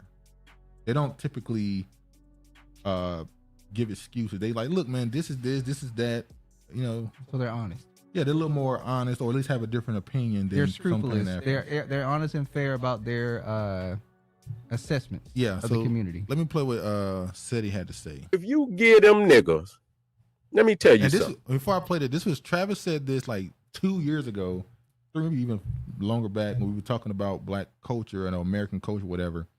And Travis was saying, if we stop doing hip hop, will people keep doing it? If black Americans stop doing hip hop, would it drop in sales? Will people stop listening to it? And if black Americans stop saying the N-word and stop referring to themselves as black, would anybody want to say the N-word, and would anybody want to be black at that point? Beige minds think alike. So this is the point Travis already made. Okay, go ahead. Oh, I remember this verbal dispute. This was legendary. Yeah. I tell you what, just don't let no black Americans rap for keep in mind, he's from the South. Let me try to point that out. For 1 year. Just don't let no black Americans rap. And I gotta say, Umar, it's kind of crazy the way you talking to him, and you are part Cuban. Caribbean. Dispute. And you just let Puerto Rican and Jamaican niggas rap for 1 year. That should be dead. It wouldn't be a nigga. Niggas will go back to R&B. Niggas will go back to R&B. We never really left R&B though. Straight up, niggas will go back to singing. They did. Before they did leave R&B. A lot of the R&B. Our mama played R&B. Our mother transcended the times. But I'm saying she played R&B. She went from R. Kelly to Usher to Chris Brown. Our older aunts played R&B. All that generation played R&B. They played hip hop too, but they played R&B. We heard R&B. Now our generation, it's not R&B. It's more melodic rap. Our mother's sister started off with R&B. She used to play Monica. Yeah. By the time 2000s came, she's playing Pastor Troy. She's playing. Yeah. Vice versa. Yeah, vice versa. She's playing Outkast. If I tell you go to hell, would you tell I cursed you? That aunt don't play, by the way. They kind of did. Facts. When Negroes were singing R&B, they were more powerful and empowering too. Brissette Michelle explained that her grandmother is Jamaican. She grew up in Brooklyn, New York, on not only Jamaican principles, but the island's food and culture. February 2nd, 2024. Have a date too. Damn, she is a fact checker. YouTube is hiring. Oh, this the city, this the city, this the city. Yeah, shout out Pastor Troy. But yeah. Also, I'm gonna ask y'all a quick question. Do R&B need to bring begging back? So if black male artists come back, there will be begging, because black female artists don't beg. I can make an argument that the toxic R&B started with the women. trying to be. It's like the female rappers started rapping the same way the male rappers rap. I don't care about these niggas. I throw these niggas to the side like the men did. So the women R&B artists started. Yeah, I cheated. I had I do not like that song by Keisha Cole. I should have cheated. I think the women going toxic kind of made the male side. They end up going melodic rap. You do have R&B songs that were showing adulation towards their man. Like they were saying, I'm in love, blah, blah, blah, worshiping. Yeah. But yeah, if they bring back the male R&B singers, then you will definitely have big. And where is Joe? I want to know. I want to know. R&B, what happened to Neo Soul? Neo Soul has always been more underground. But it was bigger in the early 2000s, but that's because a lot of that R&B stuff was being sampled. Neo Soul for me is spiritual, sensual, sexual. No, all that sexual. I'm talking about for me. It's more to put you in the mood. You know, for me. Neo Soul is definitely more sexual. It's definitely more sex magic involved. That's why I said sensual. Yeah. NY Goofy, who believed the migrant colonizer narrative of hip hop shouldn't be allowed to get no money outside of New York. Jill Scott and Bilal. Yeah. Don't forget Erykah Badu, Music Soul Child.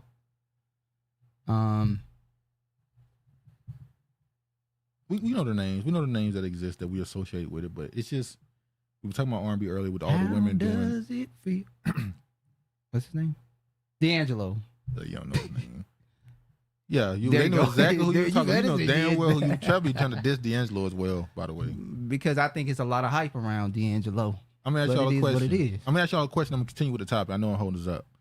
D'Angelo or Music Soul Child? That is unfair. That is unfair that you put these people on the spot where they don't have time to think. Oh, they can't think? Really, though? D'Angelo? Y'all need to, don't answer this question today. Go home. Think about it. They at home. They do some brainstorming. They already did it. Anyway, let me move. Y'all can answer that. I'm just going to go ahead and play this video. They'll listen to some shit like that. I'm just going to be real. They'll go back to motherfucking R&B. Give that shit. Give hip hop. That's Regina. Just the other day, you was saying how it was just hype. Wow, Regina. Hey man, the truth is the truth. It's because he's cross-eyed. I get it. They don't know which way he looking. They don't know which way he looking. They don't know if he's singing to them with somebody else. Sing it. Don't you know I wish I knew that you would treat me this way. If you don't promise me that you change your ways, I'm leaving today and ain't coming back, and made it like that. Music. Oh, she said music. Thank you. Of course, I knew I with you on Music Soul Child. Anyway. Thank you, Honorable Sienna. What a blessing you are. She kind of from that area, and he from Philly, ain't he? He's from Philadelphia. Honorable is from Connecticut. It's close. It's in close proximity, but yeah, see, she made a choice. I don't know where D'Angelo from. It was my mom who doesn't care for how does it feel due to the nakedness.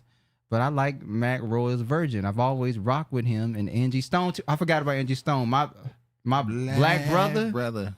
So No Rain in His House. I love her rendition of Basketball. The Basketball Wives by Red. The white dude Red. What's the song, y'all? Y'all know. I tried to play D'Angelo catalog from the beginning. That child drained me. Well, what type of draining did he do, Honorable? Oh, yeah, hold on. I don't mean to get too loose. Let's not go too loose. You said drain. Lettucey. Okay, we got it. All right. Puerto Rico. And Layla fucking Hathaway. I say she's more jazz. I put her in the jazz category. All of it. You can make all of it is jazz, honestly. But I think Layla Hathaway is jazz, but you can classify her as neo soul too. Yeah. 1 year, and that shit'll be R.I.P. Okay, they could not sustain it, but we can sustain it without them. We can sustain it without them. They know that. You see what I'm saying? Now, another thing. Again, we're going to get back on the golden age. But even when you listen to that. By the way, the golden age is not the 90s. I've stood on this. I think you've disagreed with me on this. I think the golden age for music, not just hip hop and R&B, the golden age was in 2000 to 2010. Well, you're 90s. I think I think that music is better than the 90s. I think song for song, R&B, hip hop. I think they made more diverse sounds. They were more. That's when it became ruined. So South ruined. I'm not talking about South ruined it. What you saying? That's not what I'm saying. Well, yeah, the South kind of did fuck it up a little bit. All right, and you agree with the New Yorkers. Angie Stone is why the industry turned on D'Angelo. They didn't want him with the big black sister. Well, D'Angelo actually said that. You know them. No. Early like the Curtis Blow. When you listen to these are the braids. Break it up. Then you got play. So we get his point. He was going and saying that they don't need them when it comes to hip hop. I don't think the industry turned on D'Angelo. I think D'Angelo walked away from the industry because he talked about how he just became this sexual symbol. I think it was and he no longer wanted to be that. So he said he went off into the woods, quote unquote. We know he's using and got fat because he no longer wanted to be viewed as a sex symbol anymore. That's what he said. I think it's way deeper than that. I agree. I think there was some level of music industry saying, hey, we don't want this image with this image. Because they were promoting him. They promoted D'Angelo like a mainstream artist. Like I remember we was in that 2000 early 2000 BET and How Does It Feel being the #1 song on the countdown every week. That wasn't in the 90s. How Does It Feel? The late 90s? I'm about the video. So the video didn't come out until the early 2000s? Yeah, that was like 2001, wasn't it? Fact checker. When Billboard reported hip-hop was falling out of favor, I didn't see anyone saying the Latinx and Caribbean would save it. No, they kept calling out these other artists. They were trying to get like Africa and other people to kind of... They were trying to change the sound. Yeah. I said that last year. They were trying to change the sound and move towards a more global sound, and it didn't catch on as much. They had that one song with her girl Water, but there was other songs that people liked some of that music. I forgot the other song that came out of Jamaica. The artist out of Jamaica, where all the artists were jumping on it. But anyway, let me move on to this. This is Busta trying to do a remake to Not Like Us. At the 30th anniversary. What you say? He was depressed because they didn't want to promote her with him. That's what I think. I think it was more so they were trying to put him in a box for his sexuality. For his sexuality? Not for his preference? No, they wanted him to be the sex symbol.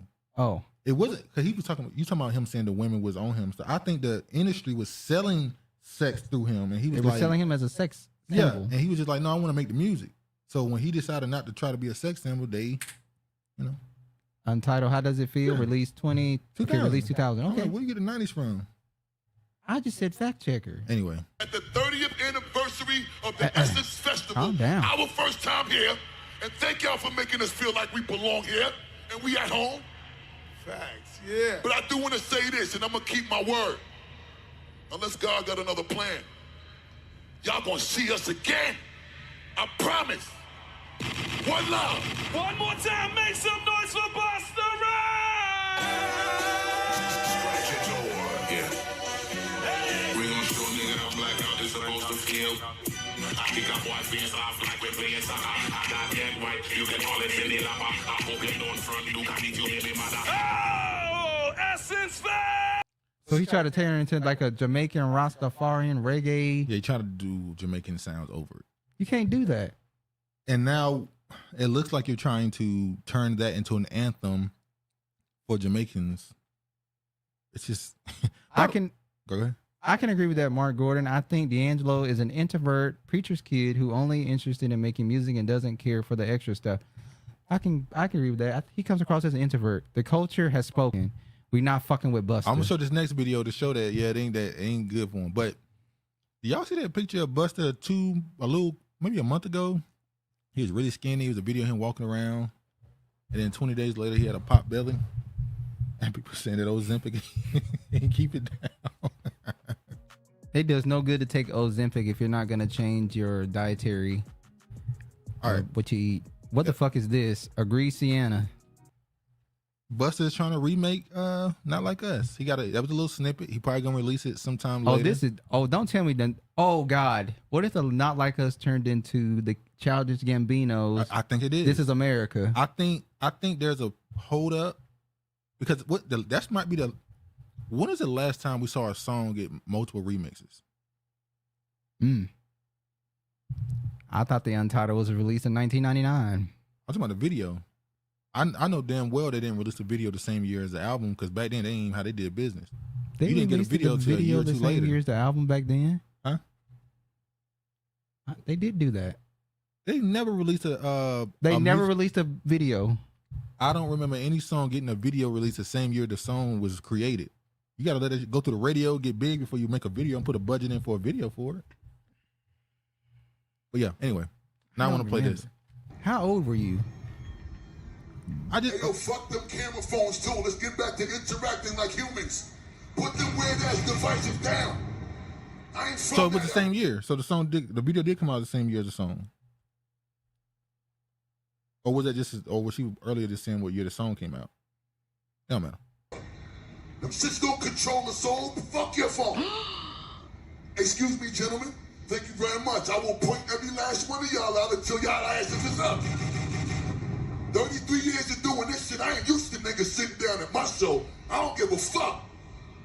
Look at Regina. All age groups, get your ass up now. I see you, beautiful queen. Get up too. Fuck going on? Everybody up top too. Get your big head asses up. Look, the reason why there will be zero tolerance for bullshit energy in here is because this is my first time in New Orleans at the fucking 30-year anniversary of the Essence Festival. Nah, I'm not gonna blame this crowd on him. I'm more so looking at this, the Essence Fest. This tells me that they didn't bring out a big crowd. Yes. Oh my God, it's dead in there. It's not dead, but yeah. Well, it's just the front, really. Nobody's in the front seats. Dang, he wasted no time mounting himself upon Kendrick's works. Next, he'll claim he made the damn song. I wasn't even born yet. I was born in 2002. Dre Didn't Play With Mel was released on January 1st, 2000 by Virgin Records as a radio single in promotion of his second studio album. Okay. Busta, Stephen A. Smith, Acho, One by One, We Cleaning House. That room was empty. It wasn't empty. We saw Dre 2002. What's that, 22? Yeah, he's 22. 22, 23? Youngsters in here. Look at your. What you mean, youngsters? 22 is young, ain't it? Not really. My Wi-Fi terrible right now. My bad. Oh, it's cool. Yeah, get your Wi-Fi game up, y'all. Look at. All right. This my first time. This my brother's first time. And it's my other brother's first time. Is this Protege? Me feel like we home. Hey, y'all was at Rock the Mantle. You want to turn it up? Say turn it up. Is the Protege Jamaican too? Oh man. No, you have to see the overhead saw for the shot of the room. It's empty. Oh, okay, so you saying most of the seats were empty? All right. What I mean is it him or is it Essence Fest? Yeah, that's what he was. He was at Essence Festival. It's the Essence Fest, I believe. I'm not gonna put it on him because they didn't just only come there to see him. I'm sure they have other people on the lineup as well. And we also saw that the locals have been angry with Essence Fest because they're now trying to control what the local business. They're now trying to control what the local businesses can promote during their festival. Remember we just showed a video that they said, "How you gonna tell us what we can sponsor in our businesses? Yeah, we've been doing it. Y'all can't come down here and just change shit up." You know how Atlanta is. No, that was New Orleans. Huh? That was New Orleans, Louisiana. You're right. It's New Orleans. It was the state of Louisiana. Yeah. It was Louisiana. You're right. It wasn't Georgia. Essence is always in. Yeah, it's always there. It's 30th anniversary there. All right, now I want to play this right quick. What era was this? This is now. This is recent. Yeah. Myself. Well, I'm not gonna say it's recent because a lot of these videos they post on the internet, stuff like this might be older. But yeah. This looks like Soulja Boy era. And this is what you would consider the exportation of culture. These are people overseas who are dressing. This is why I just got confused. What? I'm thinking Black Americans still dressing like this. This is Soulja Boy's era. No, this is New Yorker. This is more like New York. With the glasses, this look like Soulja Boy from the Soulja Boy video. And the bubble coats and that's more New York style right there. Why they got on bubble coats? Yeah, it's hot there. I don't know. This is African cosplay as culture they know nothing about. And I'm showing this to say, this is why I say when people get angry at them saying certain things online and feeling like we don't have, Black Americans don't have culture. No, not that. When they say stuff like we all black or you don't control blackness, it's because Hell no, this not NY attire, LOL. I don't know. I've seen plenty of New Yorkers dressed that way. This looks like you think it's more Soulja Boy era, 2008, Yes. 2007. That's why I was like, a dirt road is killing me. Hold on now, wait a minute. There are dirt roads still in the South. No. Don't know. There are dirt roads still in the South. Don't do that, Honorable. Yeah, country bumpkin, yeah. Don't do that. But yeah, I'm saying this because whenever you see certain comments about you can't gatekeep blackness stuff, because some of them, not all of them, majority of them don't. But some of them, when they look at the TV, when they listen to the music, the entertainment, that's the image that, and they dress like that and they carry stuff like that. And when you tell them you ain't us, it's like, damn, it's like a slap in the face. Yeah, it's like a slap in the face. Like, what you mean I'm not? To me, it's a form of adulation. It's a form of to extol. It's like they're celebrating you. They think your culture is fly and they just want to mimic you. Well, hold on. Now this is where it goes into the left. They look at your culture as a trend. Yeah. And that's not just them. That's white people too. You see a bunch of little white kids from the suburbs, or not even from the suburbs, when they're 13, 14, 15, they dress a certain way, they talk a certain way, they this and that. But the second they hit 19, 20, 21, and it's time for their parents to tell them it's time for them to get it together, then they completely distance themselves from that. They don't dress like that no more. They don't talk like that. They go back to their own culture. That kind of happens here too. Sorry. Go ahead. Oh, some of them in the city of New York, yes, but not the suburbs, LOL. This is like Soulja Boy, late 2000s and early 2010s era. Y'all were dressing up to the nines, ganging down the dirt road. My bad. Wow. No gang. I am not affiliated. No. I don't use that. Not the gang. The other stuff, I'm good. But yeah, the disrespect, Honorable. No, I wasn't walking around in my what was popular back then? Early 2000. Well, what was even popular back then? I can't remember. In the 2000s, we weren't living on no dirt road in the 2000s. No, we weren't. But the point I'm making is, we weren't walking on no dirt road in our best fits. No. Imitation is a form of flattery for a while, then it becomes insulting. Well, it becomes insulting when they start to, like I said, look at your culture as just a trend that they stop doing at a certain point and start to look at it like, for instance, they'll indulge in your culture, think it's cool and fun, then they'll grow out, quote unquote, grow out of it.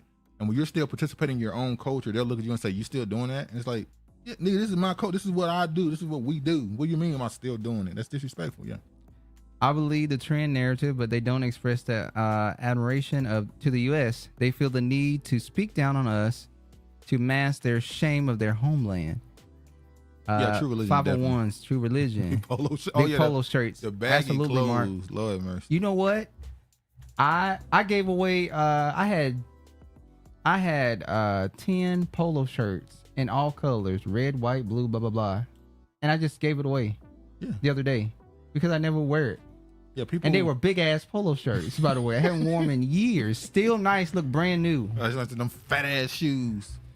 At Mark Gordon agree, especially when they flip and then claim ownership, but when they never do it, it's killed the spirit and the soul of it, which is us. Period.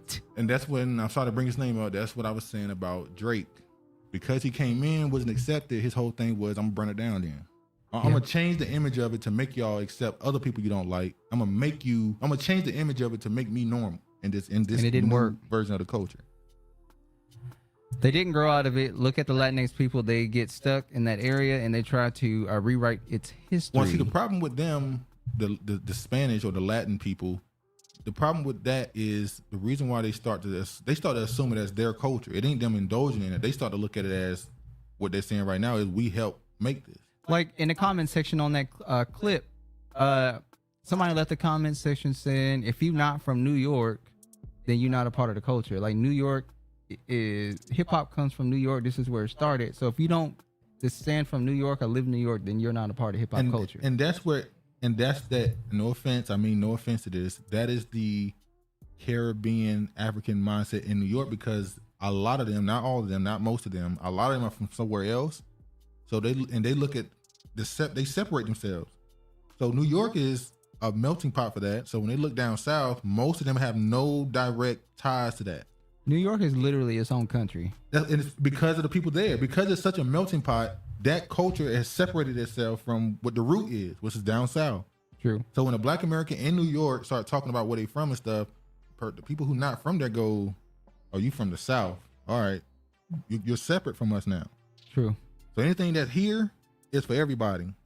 So if you adopting something from the South, then it's not of here. Even though the people who are the bulk there, their family come from down south. So it is what it is. Did you see Biden caressing a black man's skin? This is Mark. The embarrassing look on the white girl's face. When was Biden caressing a black man's skin, and did he knock the shit out of him? Oh, I think I know what you're talking about. At Mark Gordon. Biden's behavior is beyond creepy. It's animalistic, like a reptile. I saw the video of him skipping over a black woman to give a hug to a white woman. I don't know what video you're talking about. That's crazy. He was caressing. He was caressing a black man. Did he slap the shit out of him? Oh, the white girl's face. Okay. The crapper. The crapper strikes again. Let me show one more. This is just funny to me. Oh, God. I ride for my niggas. This is the older video. I just thought it's fun. I'm not gonna play the song. Yeah, you get a. Now this looks like mockery. This one that looks like mockery. Yeah, insulting. The You're other wearing one a super was, baggy clothes. I'm sorry. Go ahead. The other one would be the flattery part, and then this is insulting. Oh, he was supposed to shake his hand, and he started caressing his skin. They're like, Lord have mercy, he losing his mind. Nice black skin. Oh, like leather, like my couch. It was made out of shiny. You know, they used to make leather out of your damn. They make couches and stuff out of your skin. Regina, no, not sure why. Maybe caught him off guard, but as long as he held, caressing, and ran his hand down, The mindset of New York migrants, because the natives of their homeland will never embrace the Americanized version of themselves. So they're clinging to our shit as if it's theirs. Well, that's why what's the term they have for Puerto Ricans that are American? Honorable has said it a few months ago, maybe like last year. They have a term that separates a Puerto Rican and a Puerto Rican born in America. It's like a different ethnic group to them. It's separated. But anyway, I just thought this was funny. This looks like mockery. Mouthy Megan just posted a video about it. Oh, yeah. Hold on. Are you talking about Megan McCain? What? Mouthy Megan? Who Mouthy Megan? The content creator. Going in on people. She make YouTube videos and stuff. Noricans. Yeah, Noricans. Yeah, that's it. New York Ricans. New York Puerto Ricans. It's a whole ethnic group they've created. Anyway, now this is the video that or should I say, video that a story that Honorable put me on. Miscreants. This is crazy. Venezuelan migrants arrested after Knifepoint robbery on Chicago train. See? Now let me play the video. You see here, it was 4 of them. And this is becoming more and more of a story. And at some point, we already know the right wing has already pointed out as far as the crime and all that stuff that's going on. But it's getting worse and worse. Stories are coming out. All these artists are coming out. People are dying because these people are coming from other countries with so lack of respect for laws in this country and the people. We're not even talking about the laws. We're talking about the people. They have such a lack of respect for the American citizens that they just doing crazy shit to them. Choking them out, robbing them, shooting them. We've seen them, all the rape situations that's happening with the women, killing children. They have such lack of respect for you because they view America as this, and it is, America is this country that's committed so many atrocities and threw over so many governments that when they get to America, they don't just blame the government, they blame the citizens. So they don't care to do something to you because you're American. You're privileged at some level. The nickname for America is Satan. Yeah, you've benefited from being in this country. You've benefited from the crime that your government has committed. So they just come here and do whatever they want to do to you. Hellbalas? What? What is it called? Is it Hello. Hezbollah. Hezbollah. Yeah. Quotes America. They call America Satan. Yeah, and we know Russia got a name for them. They call them. They point out the transgender and the sexuality and stuff. The lighting chick that says cringe shit every once in a while about the ethnic group she claims to be protected. I don't know who Mouthy Megan is. You do know her. Hezbollah. Yeah, you do know her. So yeah, that's my opinion on this right here. Unfortunately, they come to this country with such little respect and anger and resentment towards the citizens. They could just, they think they can do whatever they want to do to you. And then they're letting them in so willy-nilly that they think they're supposed to do this then. You just put me in the country, put me on a bus, send me to some other state, and now I'm just out in the open, able to do what I want to do. And you're giving me money to go do it? Okay. I don't know who Mouthy Megan is. Why y'all think the higher-ups are no longer hiding the grapes of the Latin illegals?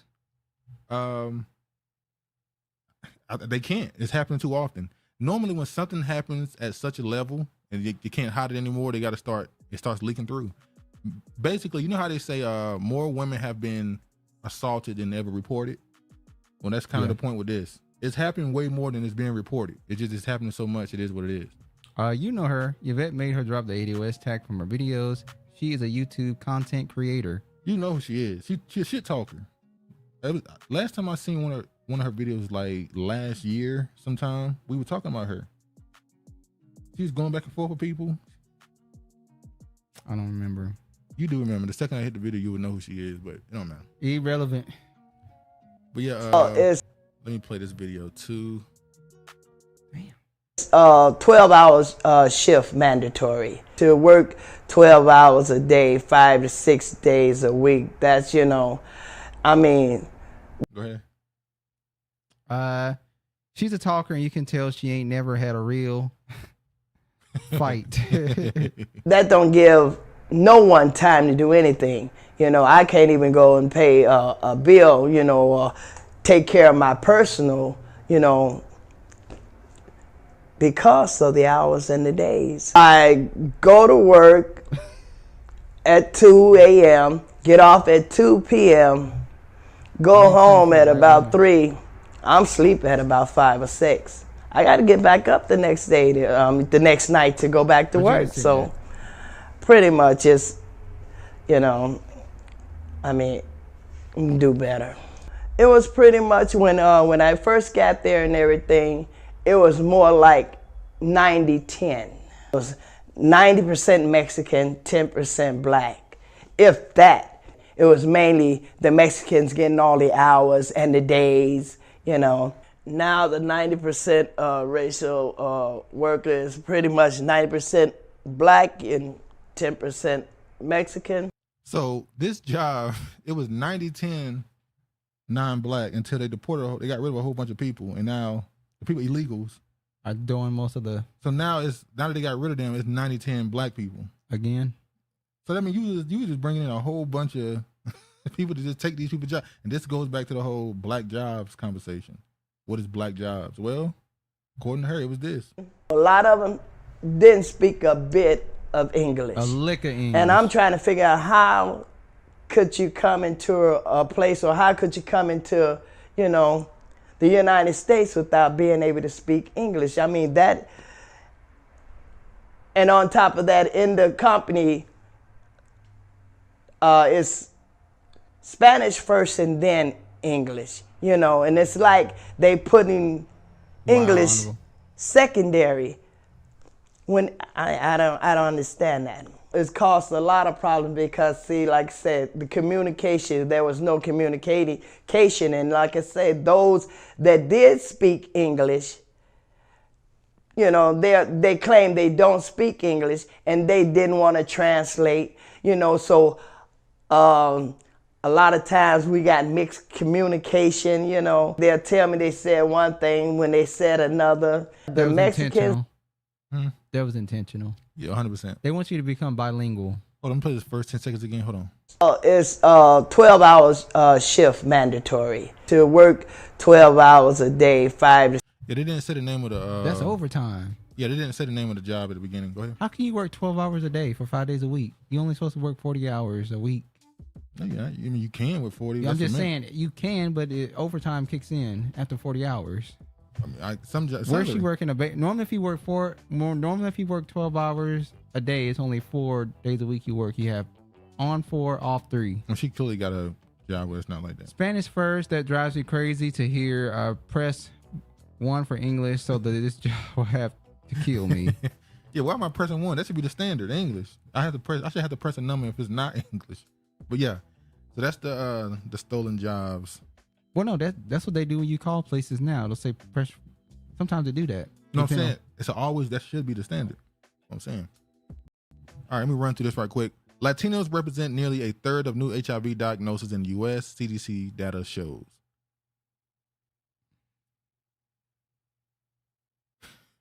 There was not a fake report, but there was a misleading report maybe a couple of weeks ago that says that Texas had an uptick in HIV cases.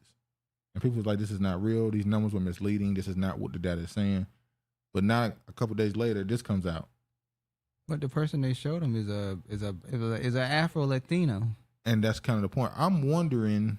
Him right there. I'm wondering if that report of the HIV cases increases in Texas, was that this? But now it's saying the U.S., these Latino people in the U.S. are having an uptick. And I wonder, because the migrants are coming here? More migrants are coming here? Yeah. So the people that's getting tested now, are they just newly arrived people who are coming from a country where they already had it? Well, what they doing in that country? Hey, man. You just don't have to get it sexually. You can get it through needles and syringes. Yeah, I know, but or if your mother has HIV, you can be born with it. Those are the alternatives. So I'm wondering, is it undiagnosed in their other country? If that's what it is, or is it a situation where they don't care and just being willy-nilly? I don't know. But yeah. They putting them in black communities for a reason. I bet the next move was to claim they're all Afro Latinx to use our history to secure resources for them. Shoot, speaking of putting them in black communities, if the uptick of them is getting HIV, it has more HIV diagnosis, and they're being put in black communities. What is that? Men and women having sex for $3 American dollars. That's true. We talked about this, and it ain't just the Latinos. It was the Asians, it was the Ukrainians, the Arabs, all of them. Every last place they went, prostitution, popped up. Are black men being targeted? Wow. Hold on, it says Latinos. It don't just, that's a word. Latinos can mean just men, but Latino also just is a classification for both genders. Wow, look here, Honorable. So miss me with that. I don't ask the question, Honorable. You still ain't answered. Are you saying that black men would buy the prostitution because it's $3 American dollars? No, she's saying that they're targeting black men because black men are apparently the only ones who deal with other races.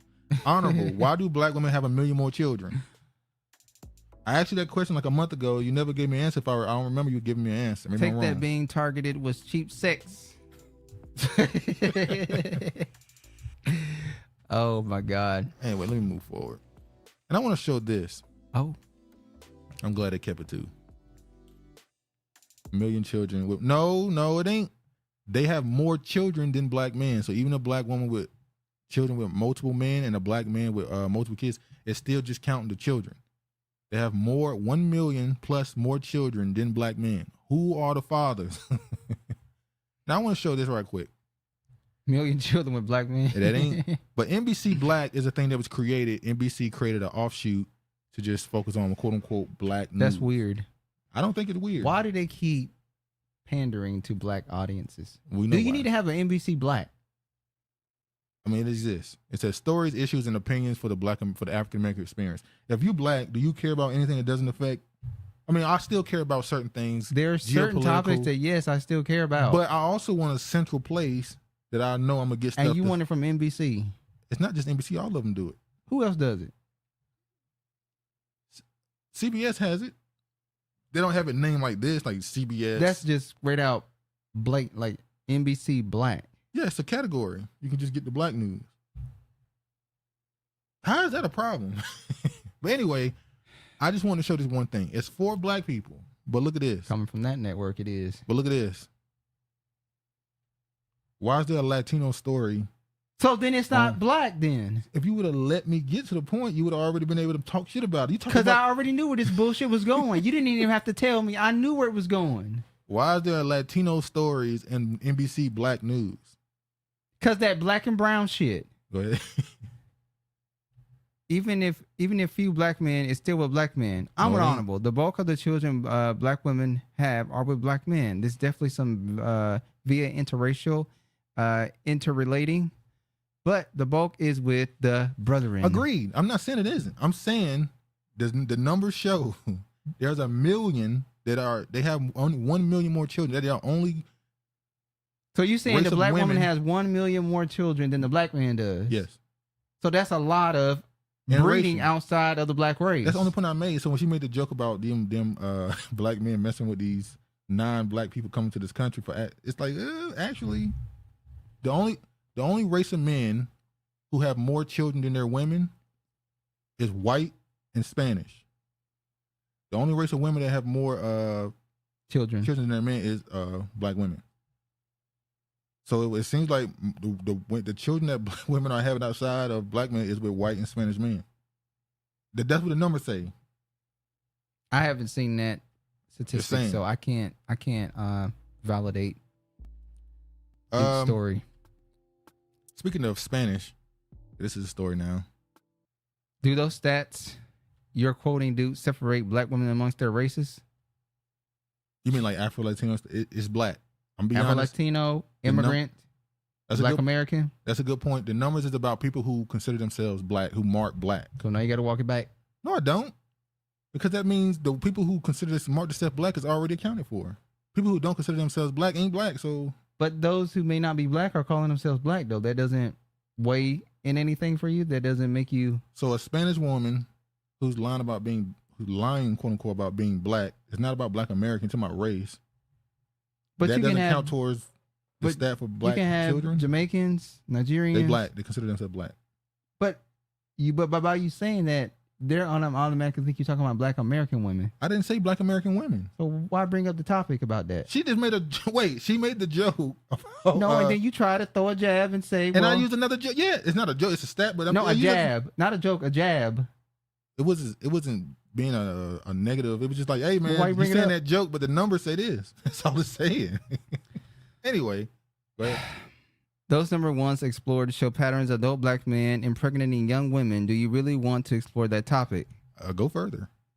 Shout out to Zoe Williams. No, I'm asking, does the quote actually show the diversity of the men black women have children by? I'd like to review it as a part of my facts, cultural, anthropology dreams. No. The numbers just show blank. It shows a very what do they call it? It's just race. It's not about anthropology. It's just the numbers. It's not showing who they had the kids with. It's just the numbers. So there's no proof that the kids are with any other race. It's just the numbers show if this group of men have more kids than their women, and this group of women have more kids than their men, then clearly there's some cross stuff going on. Unless you're saying these kids are just. I'm focused on black American.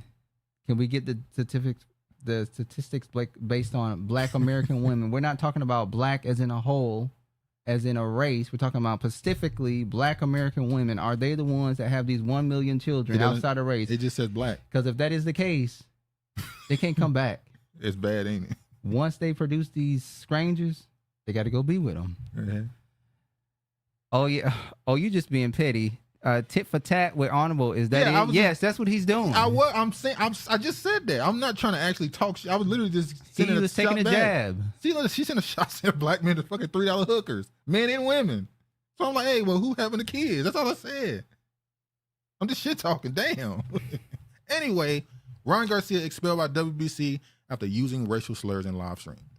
Called black people the N-word, talked junk about Muslims. He said he was sexually abused. He said the hard end. ER. And then he came out and apologized and said, I'm just misunderstood and all this shit, saying he's on drugs and he needs some help. You know, I'm really looking at this situation that's kind of crazy. After he, quote unquote, beat Devin Haney when he was juiced up on steroids, all these black people were just so welcoming to him. He got invited all over the place to radio shows. He was on stage.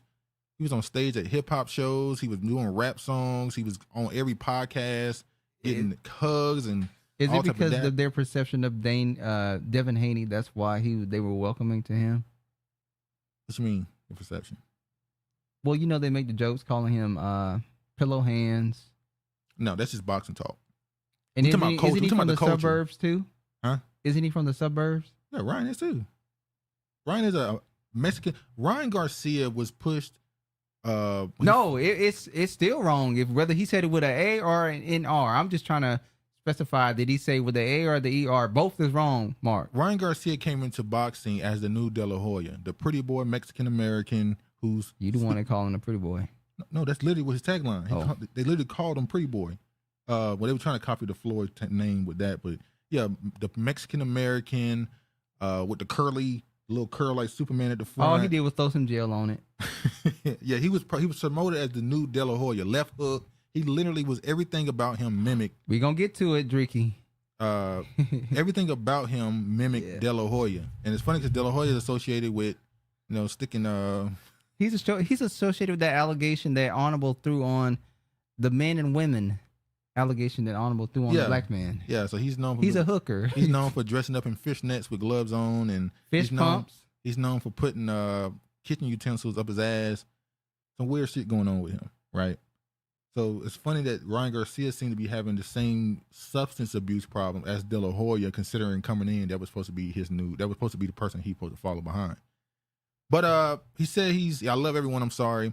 He also said a black man is the one who molested him. Oh. He said that's why I just don't like the black on black crime. I was speaking against that. I think Ryan Garcia is one of two things. I think he may be not the word touched. Not touched not sexually. The brightest, not the sharpest tool in the shed or on the spectrum. I think he's either that or he was somebody who, because remember, I'm sorry to go through honorable, I'm trying to go a little bit three-dimensional honorable, but when he mentioned that he was sexually abused, and I told y'all he was introduced as the pretty boy boxer, almost like the MK Ultra, the sex kitten thing, he got all the tattoos, and he said that stuff about the Illuminati and how, well, he said Illuminati, but all this. The tattoos is what really did it for me. When they start getting the tattoos, that tells me everything I need to know. So he might be just talking, but it might be something to that stuff he's saying about being abused and coming to the industry. He might be an MK Ultra. But we don't give a fuck about that. He said the N-word. Asset. But as you said, who cares? He up out of here. But I want to say the egg on the face of all these black platforms that just had him doing a whole victory lap after the Devin Haney fight is just funny to me. You should have seen some men skip over everything he said to highlight him, saying he was sexually assaulted by a black man and ran with it. That was crazy. We talked about it. I swear it's just Regina theory, but the way other so-called racists hate on the blacks, this is an all-black planet. Well, that's how you know. I'm sorry to cut it off. When we talk about ancient hatred, we're not just talking about white people. There's this genetic, it's like a passed down genetic hatred that comes through, that's coded in them. You did something in their mind. You did something to us. So for generations, you're always going to be, it's spiritual. It is what it is. Go ahead. Ryan was with a black woman, supposedly. We'll show that. This should be a study. Black spaces welcome the pretty boy Mexican over the black boy being supported by his father. Let's talk about it. Well, shut the front door. If it ain't. Shout out to Eastwood. Ryan is definitely a plant. Eastwood. Yeah, I think so too. Did he wear heels like De La Hoya, allegedly? We might see it in 10 years because De La Hoya's stuff popped out kind of late with the pictures. There it is. Enough said. The whole Latinx community is known for that. Bisexuality is most associated with them. Pause. That's what I was saying. It's so funny how in movies and entertainment, in the 80s, the Latino, it was white. Or in the 70s, it was white men with that image was portrayed on. And then in the 90s, it went towards the Asian, Hispanics. And then around like late 2010s, they started putting the image on the black man. Not 2010s, late 2000s, it became more of a black male. They were put on front street in the entertainment industry. I don't know what that was very interesting to me. Me and my mom were talking about it recently. Where's the what's the tattoo mean? Has he been supported by his father the whole time? Well, a lot of times, and this is some stuff people might not care about. A lot of times when these people are sexually assaulted or molested, one of the ways they feel masculinity is to cover their body in these tattoos to present themselves as more. Not only that, it's almost like, have you ever heard of people that cut themselves? When they cut themselves, it's a form of releasing pain. Yeah, the blood, yeah. So when they're getting these tattoos, it's like they feel something other than pain. It's like it's a different feeling. It's like a person who overeats. And if you think about it, tattoos have always been associated with outsiders, whether it was pirates, criminals, People used to get tattoos back in the day if they were other than the ritualistic tattoos like over in West Africa or Africa in general. And the Polynesian people. Yeah, the Middle East. They do tattoos for a ritualistic cultural reason, but particularly in the West, tattoos were a sign that you were a criminal, you were stamped with tattoos, or you went to prison and got tattoos, a sailor, or you were some type of pirate or something. So some type of criminality was attached to it. Miscreant. Or gangster, criminal, or thug, He exposed the Bohemian Grove. Yep. He talked about Bohemian Grove, the sexual abuse throughout the industry and all the other stuff. I've heard of the cutting, but the tattoo stuff is new to me, and I have one. Well, it's not everybody. Honorable. It's not everybody. Most people get tattoos because it's trend. Oh. It gets normalized by people around them, and they just think it's, Or this Ryan thing could be the humiliation ritual. I agree with that, too. I think the humiliation ritual would have been him losing the tank and quitting. That also, it's humiliating the braces. The tank loss, getting hit and quitting is more of a humiliation. This is just stupid. Like, he just hurting his career. But I think him coming out saying he was molested. Yeah, that might be a form of humiliation. Yeah, it is, maybe. But yeah, but anyway, so a story that came from this, I think who brought this up was it Dre? Where they said he was so recently, this is a picture, I think it's an older picture. I'm gonna be honest, I don't know when this picture was posted because I don't think it's no longer on his social media page, right? So the second that he went viral in the spaces for saying the N-word, some of these dudes ran to his Instagram page and found a picture of him with a black girl. Now in the picture, it looked like they're just, I don't want to call her what she looked like, but I don't know where they're from, I don't know what they're doing. But they posted this picture right here. I don't want to say what the girl... He's shaped like a Mexican too. I don't want to say what the girl looks like, what she more than likely is. I'm just going to say she's just a girl who was a fan of Ryan Garcia. And took a picture? Maybe they were messing around. I don't know. You're trying to say she's like a prostitute. I didn't want to say it, but, So they went and found this picture of her to say, oh, look, this is black women laying up. Hypervisibility? Is it hypervisibility? What? She's saying, is it hypervisibility? What? For him to get seen, hypervisibility, for him to be seen more with the black woman, that's what she's saying? That's what I'm asking you. I'm asking her. If it's humiliation, human ritual, why drag our community into it? Well, that's where it gets to the point where black people are always necessary if you want to, bring attention to something, to be honest with you. So this picture went out and people started saying, oh, look, he said the N-word and look who's laying up with him or taking pictures with him, right? And I'm like, hold on, I think this is an older picture. And the picture I don't think is on his social media page anymore. Maybe she told him to delete that, or maybe he decided to delete it. I don't know. But anyway. Well, going to further how you believe how the black woman is used among the other races of men. Hold on. Ryan be trying to hang out with Deion Sanders Jr. That picture was in Miami with Deion Sanders Jr. and his friends. Yeah, that's what I was saying. I don't think. What she looked like, we can talk about sex workers. It's also about a black It's job. also a black job. Because it looked like she had no, but I think it was the skin color, whatchamacallit on. She's not naked, but it looked like it. Yeah. So to me, it's like, that looks like something a stripper or a prostitute would wear out in the street. But they was in Miami, like you said. I didn't know it was with Deion Sanders. That makes sense. So he's hanging out with Deion Sanders. He take this picture and immediately, so the comments did go crazy. So it's like, you can say nigga, bro. You one of us. Now this is after the fight with Devin Haney. That's a black man. These are black men and women. This is not just one gender. Look, you got an N-word pass. I That's knew he another like black man. I knew he liked black girls. I love you, nigga. Now this is the part I want to talk about. The black man is celebrating his. That's a black girl. Oh. Or I want to say black girl. I think a woman. That's a black woman. Yeah. And me and Travis talked about this a couple weeks ago. Where we talked about how in the entertainment industry, and we said this before, black women are an integral part to build your brand. Black women, because you have the biggest trendsetters in the world is the young black male American, right? Right next to him is the black woman, which everything she touched grows as far as entertainment. If she support it, it's never going to fail. I don't care. Chris Brown being canceled how many times? As long as black women, any number of black women support him, he will never fail. If you got that audience, you got success. Now, look at the example, Brian McKnight. They actually done with Brian McKnight. So if Brian McKnight truly lose black women, he's done, and he know it.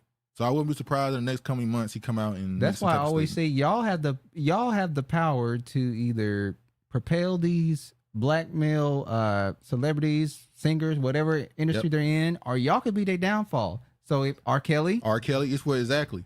Now, we've seen this with other races of men as well. We tend to focus on the black, but it's the other races too.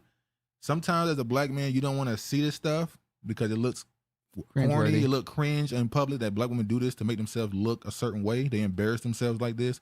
Sometimes they could be gullible, credulous. White men do it too. What's his name? The dude who was Captain America. Chris Evans. Okay. Chris Evans had a video. Allegedly, a person was recording him talking to a black girl trying to get a number. I'm like, he knows he's being recorded.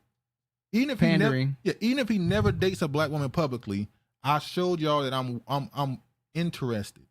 We've seen it with other Spanish men. Every race of men, they know how to, without actually dating a black woman, make it seem like they're interested in it, so they can get the support. And now you got a base there that's always going to be there because they're loyal. So other races of men do it too. So uncle.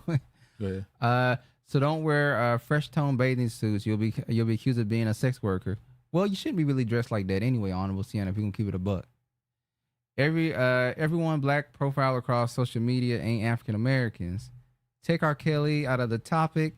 He was in the wrong state and had permission from all the fathers. Arranged relationships is okay wherever else in the world. It was the mothers too. Ooh, hold on, pause. It wasn't just the fathers.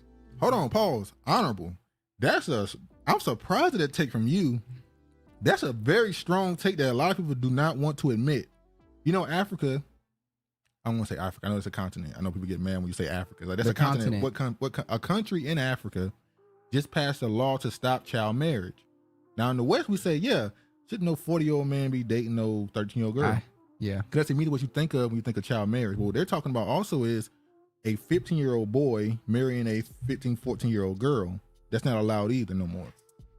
So when she say we don't talk about other cultures allowing child marriage or younger people to date younger, that's a very touchy topic in the West, at least. So I'm surprised she has that take. I hate this stop. Do we honestly believe no other group of men can honestly like or desire black women? That's not what we're saying, Honorable. See, y'all hear that and think we mean that you're not beautiful. They only, oh my God. Look, man, if you're saying that black people are the original in the standard, no one is saying that other people don't find you attractive. Obviously, if you're seeing these other races mimic how you look, clearly there's an attraction. We're saying that these people in the industry sometimes will link themselves so they can get access to the audience. Do we see, what's his name? Travis Kelce. His name's Kelce, ain't it? Travis Kelce, that's his name. Just been associated with a black woman made him, it was different type of popularity than a lot of these other dudes in the NFL would get. Speak on it, Eastwood. I don't want to say that. I'm gonna put the onus on the men. Or when people punch in the walls, they feel like they're releasing their pain. That too, yeah. More mothers allow R. Kelly access to their daughters. We saw the mother sending text messages saying you're gonna get pregnant, coaching her on how to even approach R. Kelly. So we cannot just say the father. I'm gonna say if the father was around, I'm gonna put more onus on him. Oh, absolutely. If you allow an older man to just, yeah, that's crazy. But yeah, I get what you're saying, Eastwood. But it's the last thing I'm showing this right quick. Hold on. Like, you see this right here? Now, he looked like Dominican or Spanish or Asian, Arab or something. He said, I ain't no Ryan like chocolate. Like, the black women's sexual image in the world is a certain way where they hate when you are attached to liking or dating a black woman, you're viewed in just a different light. Whether you think it's negative or positive, you're viewed differently. It just is what it is. I hate this. They hate that they love us. Let me play this. I hate these niggers, bro. You don't understand. They eat babies and they chew them up and they spit on their mouth and they fucking... Like, he's clearly drunk as hell right here. But he also, I forgot to mention this part, the reason why this really went viral, because the name of one of his Spaces rooms was F. George Floyd. And he was saying we need to bring George Floyd back to life and so we can kill him. So he brought up the George Floyd situation. Rape them, bro. They're horrible. This is not funny, you fucking weird motherfucker. They're weird. There's nothing funny about this shit. I'm on the front lines, you weird motherfuckers. Fuck these niggas, bro. They eating babies, bro. They're babies, bro. Black babies. Yes. No one was laughing, so I don't know what you're on about. Everyone knows. Nigga, I see the fucking nigger. I see the fucking laughing faces. Do you think his career is over or did it roll over? He sounds deranged. He killed So you would draw. Honestly, I hear that, and I think some black men are trying to challenge black women to want to date out and desire white men. It's a dummy mission, and I don't get what's to gain from it. Is that Ryan talking? Who else is that? That was just Ryan, yeah. Who's in the background? The father? No, his father said he hasn't been able to communicate with him in a while. He said he's been trying to get in contact with him. Oh, so his handler has been keeping his father away. That's a good point. He's going off the rails because he hasn't had his reprogramming. I'm sorry, y'all. We're going a little off the rails. That's a good point. They start spilling over. If We Ryan really Garcia- shouldn't care. Ryan is one punch fighter and no defense, by the way. I agree. I'm so mad, Devin Haney. Oh, Devin. You gotta get away from a left hook, bro. Come on. Tank literally did it this fight before that. You know he's gonna throw it. I know he was on steroid. You gotta see that. Unless punch. this is just all theatric. He sound like a gay pussy. Gary. Oh, Bussy. Gary Bussy. Oh, damn. Yeah, we could skip this part right here. I want to show this though. Do you see this? No. But yeah, the Ryan thing is they get suspended him. The WBC so he's not. They suspended him off the list or whatever. He was suspended for a year. Yeah, for steroid use. Yes, or finding it in his system. So now he's suspended from this. Yeah, I don't know. I think they'll probably do some redemption arc for him. What's on your mind, sir? They'll probably do some type of redemption arc and try to do this whole apology tour thing with him in a few months. But yeah, I don't think it goes anywhere for him. But yeah. Okay. Anyway, let me play this. This is a black woman ran farm called let me play it. I just gotta keep you, baby. Do. And that's no lie. You are the center of my happiness, my heart's desire.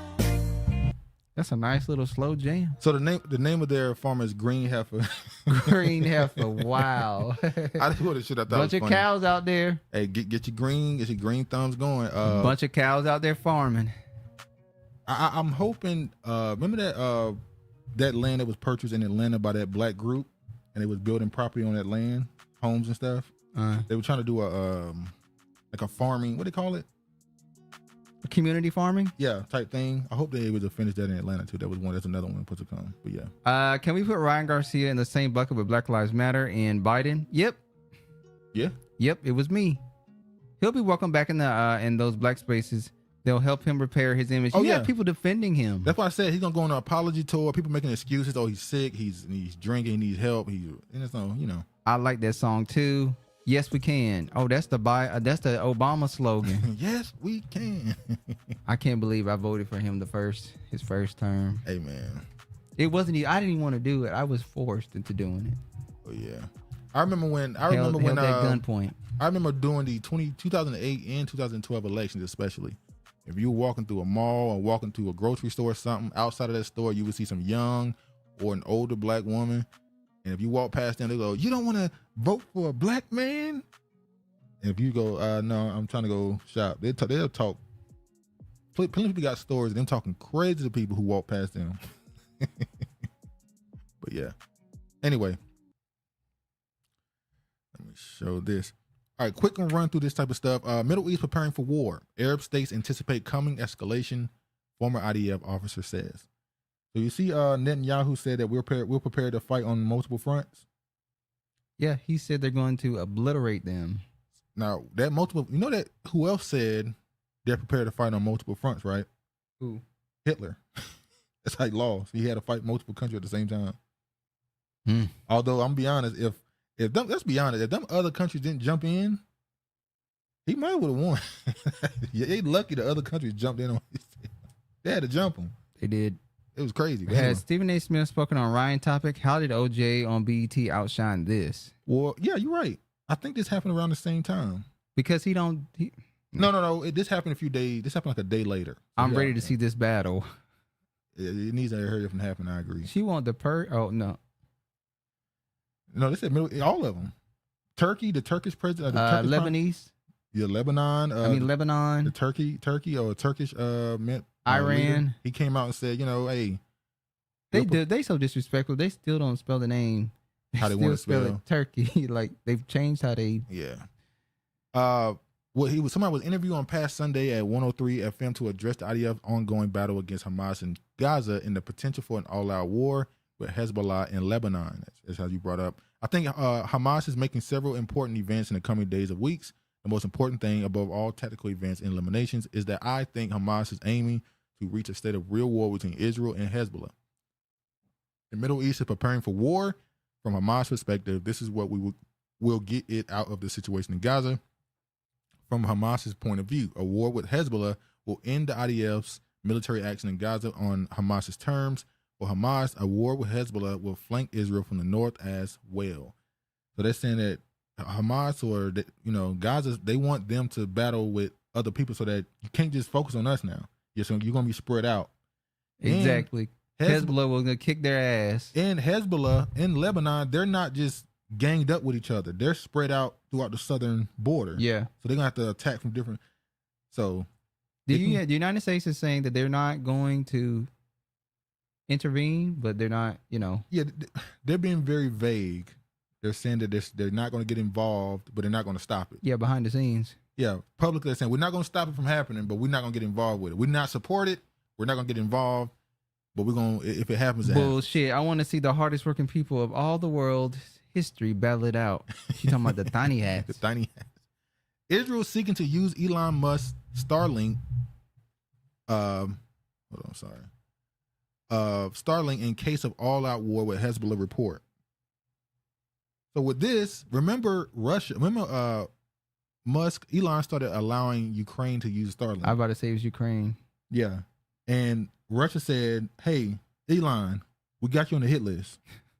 And Elon said, you're not, okay, don't worry. They're not using it no more. He got the hell out of there and cut that shit off. So now Israel wants to do the same thing. Israel, we want to use it. And Israel, or should I say Hezbollah or Hamas, they're not Russia. So more than likely, Israel's going to get access to this. And Ukraine is big Israel. Yeah. So, but big Israel ain't dealing with Hezbollah. They dealing with Russia. So Elon said, y'all ain't about to have my car blow up when y'all not, what's the name of that truck he got? That cyber truck, whatever it's called. That truck can't handle a bomb. So I'm gonna go ahead and turn this off. But anyway. You think the Tesla is already driving by themselves? Oh, Tesla, yeah, the Tesla. Hold on. Twitter no longer high risk after new chief hired, says top aid group. Now, this was last year. I'm bringing this out to say, last year when he first got control of the app, I think it was last year, and immediately the support sponsors started pulling out, and then he met up with Netanyahu, and the sponsors came back, some of them. So there's some people out there that believe, I saw this on some of other people's platform, they believe that the meetup he had with Netanyahu was it's going to lead to him allowing them to use Starlink because they helped him here. True. So we helped you last year. This is, you scratch my, what do you call it, quid pro quo? I help you, you help me. I helped you then. Now you're going to allow us to have access to Starlink now. So it is what it is.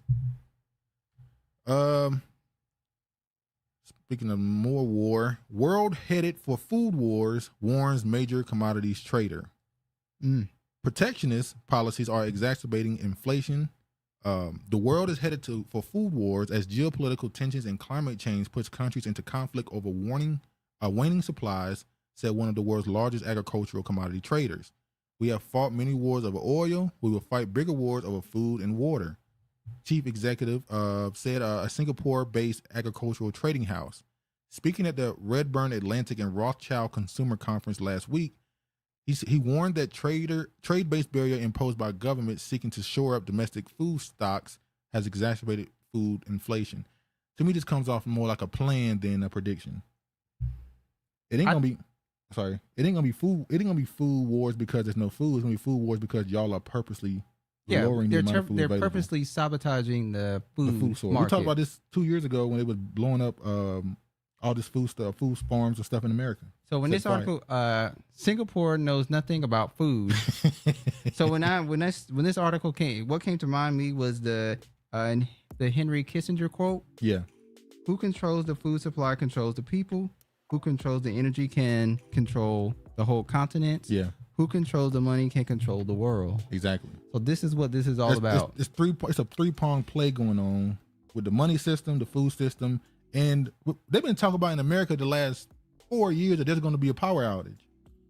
Yeah. They've been predicting this for cyber. It's supposed to happen last. How do you predict somebody's going to attack October, you? Intel it's supposed to happen in the summer last year. Yeah, so you predict there's going to be an attack based off of intel you got. Cyber attack. Yeah, you predict there's going to be a cyber attack based off of intel you get, and then you say it publicly. Is it to make people not do it? I don't get that.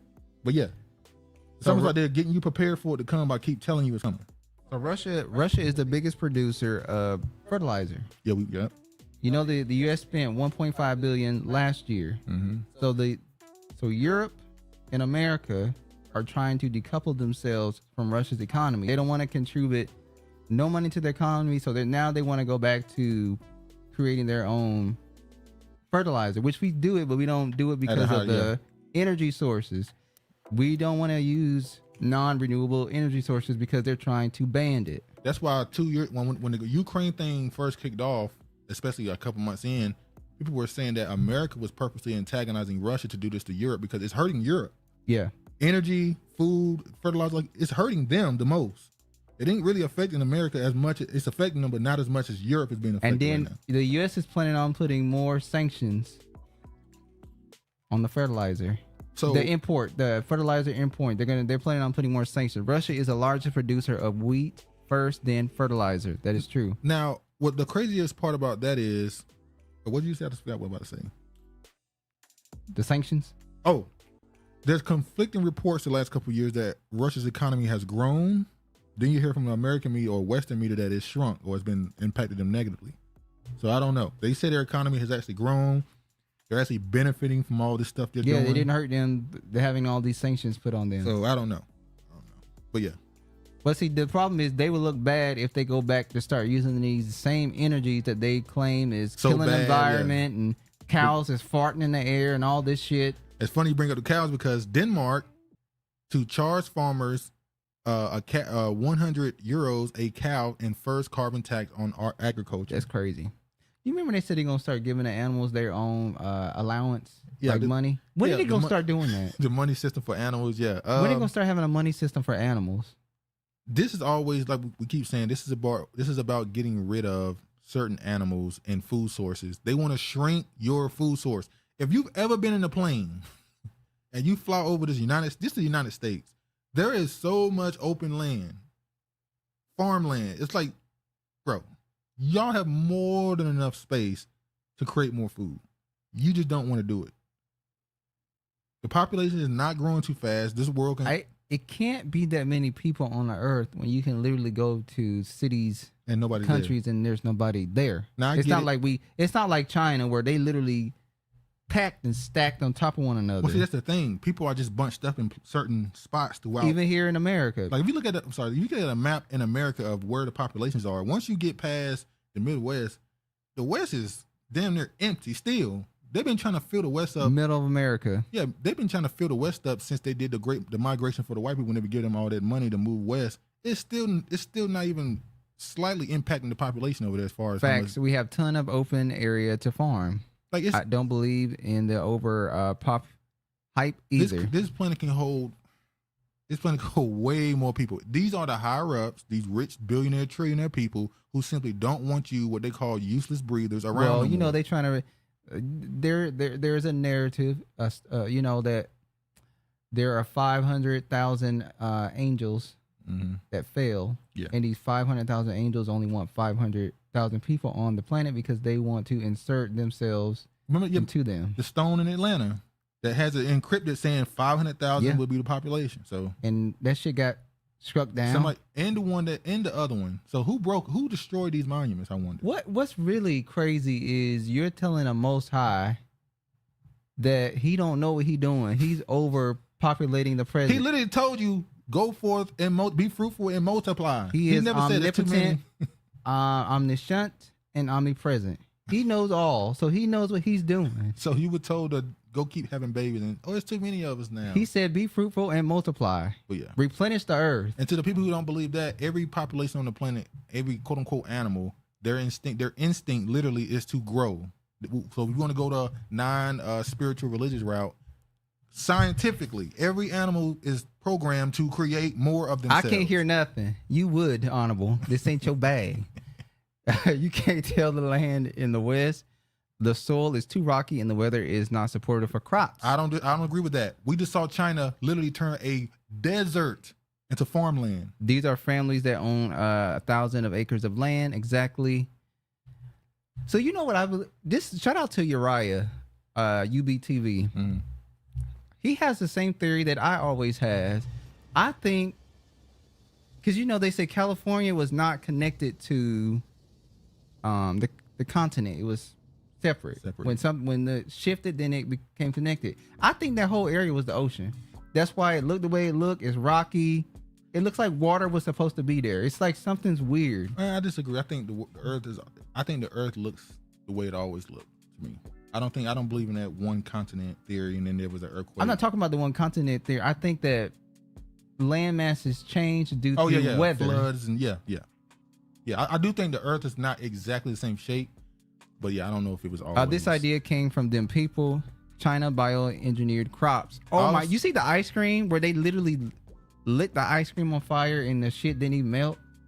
Yeah. That's here too with the ice cream. What is it? Ice cream something you can put out and it won't melt. They even put the shit in the oven. That shit is marshmallows. Oh yeah. It don't melt. I've tasted China's bioengineered crops. All I'm saying is it ain't just them. Multiple scientific data has shown that you can till. What's that? Damn, we was looking at a country in Madagascar. Remember that documentary we watched? Yeah. And it was literally a desert land, and then people moved there, and within like 5 years, it was full of foliage. Remember that? Yeah, it was fruitful. They literally made it. They made it farmland. The one last man theory could help prove all the black population theory. No, I think people have been traveling on boats. I don't believe that boats are any. I think boats has existed since. I think people have been traveling, going to different continents. I think there's always been people all over the world. Personally, we tasted all of China's bioengineered food, aka. I think that's a brand. I know that brand. Aldis. Yeah, I remember that. Hold on, let me. Aldis. No, I'm sorry. What is that? Yeah. Okay, I thought it was something else. Never mind. Yeah, I remember this. Is this a brand? No, that's something else. I'm thinking about something else. Never mind. I'm thinking about something else. Go ahead. Do you think the earth is the same now? We, the Most High, said that be fruitful and multiply. Isn't the earth different? Post flood? Yes. To me, it's post different flood. When I said I don't believe in the one continent theory, but I do think that the earth obviously looked different. Floods happen, tsunamis happen, land masses change, volcanoes literally add land and stuff. So yeah, it looks different, but yeah, I don't think there's any overpopulation at all. Yeah, it's all this. Let me just read that quick. Hold on. All right, Denmark is moving ahead with the world's first carbon tax on agriculture, with cattle farmers set to be charged almost €100 a year for the greenhouse gas emissions from each of their cows. Now, I wonder if you can charge somebody for their animal emitting greenhouse gases. So what if the cow is a free range cow and nobody owns it? Are you gonna charge the cow? Is it committing a crime? Well, that's why they're creating the animal's own currency. Or do you kill it? So what is the objective? Is it to kill it, or is it to know? Like, what do you? Bro, I don't think they're gonna kill it. I think it is the plan. Killing and get do what? rid of these certain animals. They don't want meat. I don't even want to say they don't want meat around. They don't want you eating real food. You ain't giving it up, is you? Anyway, after months of fraught negotiations with trade bodies and environmental groups, Denmark's ruling coalition on Monday agreed on effective tax rate per ton of carbon dioxide equivalent emissions from livestock, including cows and pigs. Countries around the world are struggling to cut emissions from food production, which accounts for almost a quarter of the global emissions, including land use changes, while maintaining food security. So we got a food war coming on, and y'all charging people for raising food. But considering the Moors on a different hues, I can smoke a bag of that Duke. Yet in my mind, there was once landmass in the beginning, which I can't prove, of course. I feel like all the go ahead.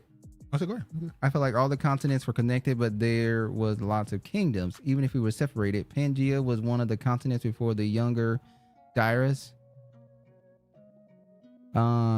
You will eat bugs, own nothing, and you will be happy about it. Exactly. That's the plan. It's called research, guys. Pangea is one I learned. Okay. I know what Pangea is. I'm saying I don't believe it. I don't believe in evolution. None of that. I think humans, and I say that, I'm saying that with a purpose. Humans have always been humans. They weren't other animals. I can smoke on the back of that Duke. Humans have always been humans. They were not another species that turned into a human. I don't believe that.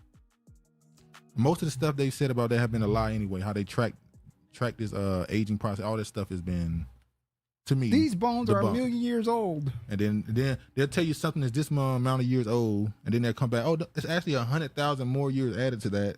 I dissent. Anyway, differ from opinion. All right. I dissent. Biden attacks Supreme Court immunity ruling as emboldening a lawless president. So Donald Trump got a big win from Supreme Court when they said that he does have immunity from certain alleged stuff he's done as a former president. So he does have presidential immunity with certain things, and it's kind of destroyed the Democrats' plan, allegedly, where he had a sentencing hearing coming July 11th. That's what is the GOP convention supposed to happen? September. No, it was July. It was July 13th, but they moved it. They moved to September. September 18th. Yeah, so before it was supposed to be July 15th or 13th. Yeah, and then they moved to September 18th. It was supposed to be July 13th, and he supposed to get sentenced on the 11th, and they thought he was going to be in prison by the time the GOP. But no, they pushed it back because after this ruling, the person said, "Hey, man, we got to look into possibly throwing this case or these cases out." Go ahead. I don't understand how Biden throws insults. Him and Trump are the same. They're both accused of malfeasance. Like, they're both the same. How can he throw? I don't get it. I rock with that too regarding humans. Now let's discuss the species that cosplay as humans. She talking about the troglodytes. Yeah. Agreed. I don't believe in evolution. Wasn't this already understood?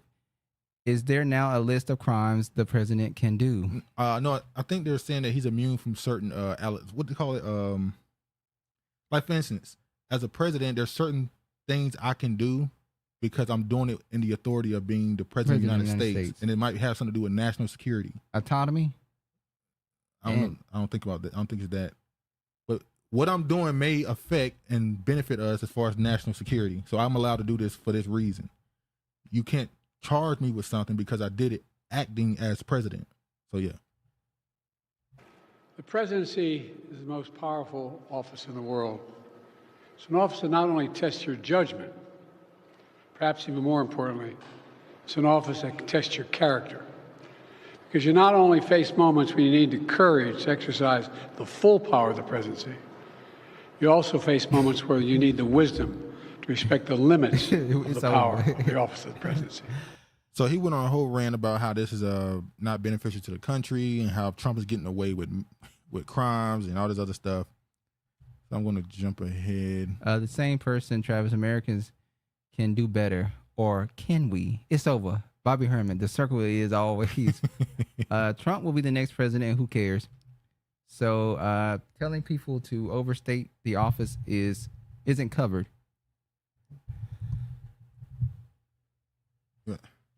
Go ahead. Bless you. You know what? I guess I got to be on mic to say bless you. No, because it got to do a pause. All right, following Supreme Court ruling, Trump moves to have NY hush money conviction tossed.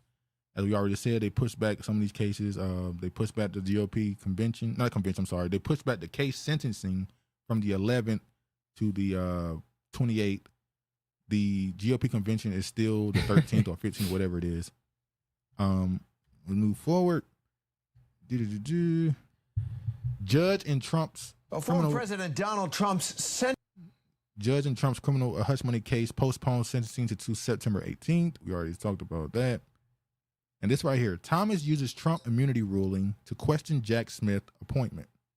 Jack Smith, so Trump got cases in Florida, New York, North Carolina. I believe so. And I think he obviously got the one with Fannie Willis in Georgia because he's still battling her still. So a lot of these people looking at these cases and saying because of what the Supreme Court did, those cases have now fallen on their face. But also, do you believe in the theory that the Democrats wanted Trump in prison before the election? Because Biden said in that speech, I'm not going to show the whole thing, that the people, that was the plan, I believe. He said the plan they wanted to present it to the public. He said the people should know the truth before they have a decision to make during the election. It's like, wait, when the Hunter Biden laptop story came, you had that covered up. You got banned for talking about it. You got kicked off social media. The people deserve to know what was on that and who it belonged to before the election, right? Well, Biden could fire back and say, that has nothing to do with me. That's my son. That's his son, and it is connected to you because it's China allegedly was paying him on the back end. Yeah, in Ukraine. Allegedly. But, ostensibly, we don't know that to be true or not. Anyway. But, Sky, I love Sky News. Regina sent 2 articles about Biden. One, Biden called himself a black woman. Damn, he want to be the black woman now? Well, he has to, because that's all in his mind. He needs the black woman to try to win this election. So she's the number one thing on my mind. Anyway, she's listen, everything. Sky News give it up, especially that lady. Oh, yeah. Joe Biden admits he nearly fell asleep on stage during disastrous Trump TV debate. The U.S. president says he wasn't very smart for having traveled extensively in the weeks leading up to the event in Atlanta, where he performed so poorly that friends and foes alike have told him to leave the Biden race. said, 1, 2, buckle my shoe, and Jimmy crack corn, and I don't care. Biden mentioned King in one of his speeches regarding Trump. Jill Stein also mentioned King. What is King code for? Oh, you see him also, they also put an article out. I don't think I have it. But it said that President Kamala Harris will be our president soon. Well, I think she accidentally called him Vice President Joe Biden at a rally or they were on stage. They've been doing that forever. That's predictive many programming. of these cases are associated with the official role of president. Isn't that the ruling? I'm confused. Is it true how black women are used? We don't see it at first, but we eventually have to come to grips with it. Sometimes you can be credulous, Regina. Gullible. Simple. What you say? Who? Read the last message. He was talking about the 1, 2, buckle my shoe, Jimmy crack corn, I don't care. Kamala Harris ain't gonna be no hoe. Ain't gonna be. They call her president. They said that Kamala Harris ain't gonna be no one's hoe ass president. Also, Biden has already came out and said that he is the president of the United States. He is the Democratic nominee. He is not stepping down, and we got to move forward. He already said it. He's standing in. I'm not stepping down. Me personally, I think they all want Trump to be back in office. I said that. I think Trump had to be. This is a theory I've been saying for years. Trump could not be in office when they decided to pass down the jab. Because if Trump is in office, the liberal people aren't going to take it because they hate Trump. Remember, even Kamala said, if Trump made that vaccine, I ain't taking it. And so, the Republicans or the conservative people, Trump is not going to make them take it. He's just going to ask them. So nobody was going to end up taking that jab. So they needed Trump out of office to cause that split, to push it as hard as they did. Now that they've done that, and we're about to get ready to deal with war, we want Trump in office to be dealing with war. We don't want Biden in office to deal with the wars and stuff. So when you guys gonna talk about overpopulation, 500 Fallen Angels, it made me think of the movie Don't Look Up, ending in the series Utopia. Who's gonna vote for Kamala? The Greeks ain't enough to get it done. Yeah, her name ain't that good in these streets. So she said she in these streets, but her name ain't good out here. But and I saw a lot of that too on debate night when everybody was calling for Biden to step down. How many of I'll call them the political class of black people who were making the argument that the reason why y'all don't want to make Biden step down is because you're afraid of a black female president. And I was just like, well, okay. She's not black, first of all. You still claiming her as black, okay. But at some point, you have to acknowledge that she's just not a good candidate either. Trump courts black men as he pledges return to a policy that disproportionately target them. More than 2 million black men have been stopped and frisked by police, but the practice was deemed unconstitutional. But then you get an article and they bring Brown into the situation. Exactly. Like they always do. And this ain't NBC Black. This is just regular NBC News. Well, this should be on NBC Black. Why are they talking about it? Well, it was on there. It was on NBC Black, though. I'm joking. I like that political class adopting that. Well, it's different ones. I can give you a bunch of them. We got the academics, we got the political, and they all boule. That's the bigger point. They're all boule, but the political class, you know, they've done a bad job, especially the last. If Trump debates Kamala, he needs to walk out to shoot. Too short, biatch. But the Democratic Party, their black political class have done a poor job of marketing themselves to certain demographics in the party. And I'll make this point right here. The reason why the Democrats, particularly that black male voter outreach, is so poor is because that black political class thinks so low of black men that they just, you know, these are typically academic people of a certain background who look at that stuff they push towards black men to be, oh, this is what they're interested in. We need to have strippers tell them their civic duty. No, we need to have people have shaking their ass and threatening not to give them sex to get them to vote, like The Shy, that TV show. So, you know, I've never seen that TV show before, The Shy. I haven't either. So I was calling them boule, but too many were bum. I felt like I was disrespecting the boule legacy. Americans weren't just getting played all around. Realize the real lies. You putting down what I'm poetic justice. You picking up what I'm putting down. Anyway, now I'm gonna show this clip of what's her name? That's Kerry Washington. Kerry Washington. By the way, is Kerry Washington done flirting with that white man on the internet after the show ended like 7 years ago? Like, is she done yet? Is the character over yet? Or is this internet affair still a thing? But anyway. So yesterday, the Supreme Court ruled that the president is immune from criminal prosecution. So I'm going to say something right now that may sound extreme to you, but this is not an exaggeration. Please listen to me very carefully. This decision is a blueprint for dictatorship. This decision lays the groundwork for a president to do whatever they want, whenever they want, to whomever they want. And the only thing standing in the way of that happening is you, your voice, your vote. Okay, let me explain. So we don't need you to explain. Every election is the most important election of our lifetime, the last 8 years. I mean, last 3 elections. Still at the bottom. 3 elections. We've had the most important election of our lifetime. According to the Supreme Court, the conservative court that was made possible by Trump's first term in office. That's not true. The reason why it happened because there are, what's in the RBG? Ruth Bader Ginsburg, whatever her name is. She didn't step down when she knew she was gone. I think that woman was dead a month before they announced. Well, that's what they allege. Like the same thing with Queen Elizabeth. They said she had died a year or a couple months before they even acknowledged it. Yeah, I think that Ruth woman, if she would have stepped down when they told her to, you're old, you're sickly, step down. Why she say Trump first term as if he's going to get a second term? You're right. Sorry, predictive. She said first term, Trump's first term. Why can't she just say when Trump was president or during his presidency? They say certain things that get your brain that just subconsciously. Well, you know, I don't trust Carrie.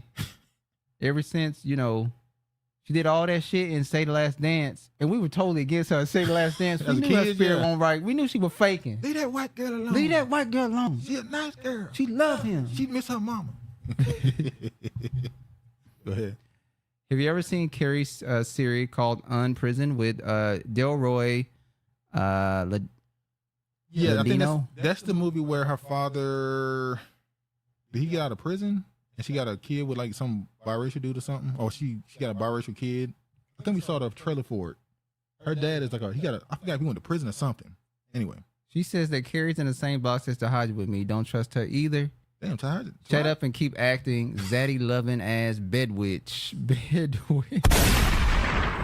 Yeah, her dad was in prison.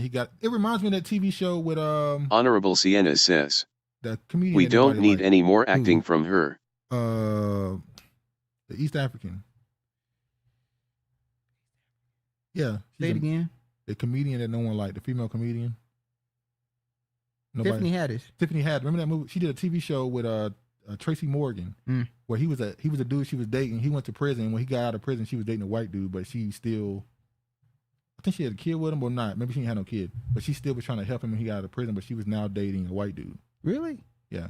They had a TV show. They had it on ABC or NBC. It got canceled. Yeah, it got canceled. And everybody was like, we talked about it, like, why the hell would you make a show? Wait, what? What's the point of the show? We don't need no more acting from her. Well, you know what? You already know what the plot, the storyline gonna be with Carrie. Whatever movie she get in, it's in her contract. A white man must be my love interest. Hey, bro, just like what's her name from Say the Last from Drumline? Zendaya. No, the one whose husband has her last name. Yeah, I know you're talking about. Outside of Drumline, she said non-Negro. Non-Negro.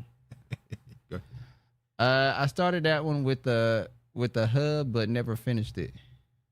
I think TH stands Tiffany for Haddish. Oh, Tiffany Haddish. Yeah, it was a show. I knew it was gonna be. I was thinking yesterday that Scandal prepared us for all that is going on now in Washington. Well, Shonda Rhimes told you she had to end Scandal. She's like, the White House is more. I can't keep up with it. The President of the United States is now immune from criminal prosecution for actions he takes as a president. But that was already a thing. I agree with Honorable earlier. This is already known that the president was immune. The president can literally clear himself from a crime. That's why they're trying to go after Trump on a state level. Sadada. This is why they try to go after Trump on a state level rather than a national level. They didn't try to charge him with crimes on a national level. They're doing it statewide because the president can't clean themselves of a crime for a state charge. Zoe, who disrespected Nina. Oh my God. I don't know why she chose to take that movie. You can literally be in jail and be president. The president is Biden, not Trump. Yep. While in office. So what does that mean? Well, as my sister from the Bronx, Justice Sonia Sotomayor explained, and I'm paraphrasing, but she said that decision means that Trump could order the military to kill a political opponent with zero consequences. This is propaganda. She can't do this. This should not be allowed on platforms. She cannot say this. She can't say this is defamatory. She cannot go around making these remarks. No, she's not accusing him of anything. She's saying what she you know what she's doing though. But she's not accusing him of anything. She's saying what could be allowed. And she's being persuasive. I don't think she's telling the truth at all. They got actors acting exactly. She got the fake, like she's so afraid.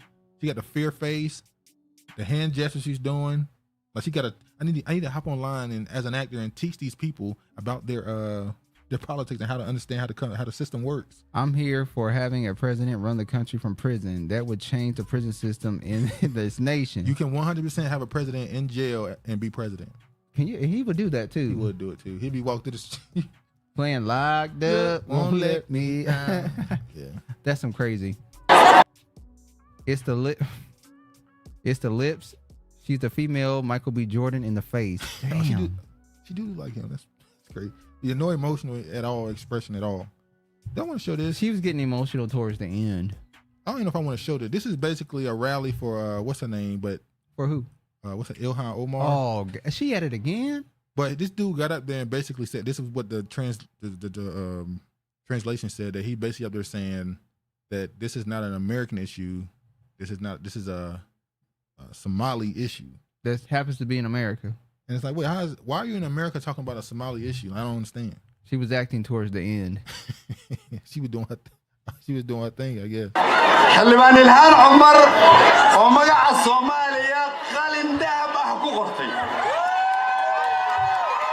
I just explained what he did. I hate the way they talk. I just find it funny how people in foreign countries can come here and literally, and they can make their politics supersede the country they're in. And I get supporting your country or whatever, or your former country or whatever, but it sounds crazy when you're making political issues in a foreign country the number one cause in this country. It just don't make sense to me. I thought the whites ended her. They always have Stephen with these migrants. How you speaking that shit in this country? Exactly. I don't like it. It sounds just like how the Arabs talk. I wonder why. The acting propaganda kind of proves this is all an illusion. The Truman Show. All the world is a stage. White women, get your. Is that white women? White men, get your popcorn. No, it's not white man. I don't know what it is. I don't know. Get your popcorn, drink, chair, sit down, watch the show. Sit down. Yeah, it is a show. Shout out to Shakespeare. Yeah. Anyway, I think that's the show we got for you today. How long was this one? Was it shorter than normal or longer? No. You think It was so? a long one. Oh wow, we kept y'all here for a little while then. My bad. Hopefully y'all enjoyed it. Regina, are you singing today? Yeah, William Shakespeare. Okay, yeah. Oops, okay. William Shakespeare. Sorry. Who got white women on their brain? Now you the traveler. Remember? Oh, what happened to that? What happened to that Hispanic lady that was going to keep in contact with you guys regarding the immigration process? I'm a Eastwood? traveling man moving through places, space and time. How's the babysitting hunting going, Eastwood? No, had plans got canceled. Oh, okay. Anyway, I think I'm gonna let y'all get out of here. We've taken your time up enough. Hopefully you enjoyed the show. As always, really appreciate the support. Any last words for the people? Thanks for viewing the channel on this Saturn's Day. You could have been anywhere on any other platform, but you chose to be here, and we appreciate you. Make sure you hit the like button on your way out, because you damn sure don't never hit it on your way in. And if you haven't, subscribe to the channel. Please, please, please. And as always, man, because he just said what I normally say. He just took my whole shit, but you know. I didn't. What do I say? Subscribe to the channel? Nah. What did I take from you? Like it on the way out. Well, damn. I'll be quiet. You can say it all you want. I'm just saying, like you Y'all know. still averaging 3 hours? Yep. No. Sometimes 240. It's like 3 hours. It's like 3:30. Sometimes we go 240, 250. When we're being loquacious. Okay. We were loquacious when we today. yapping, as they say.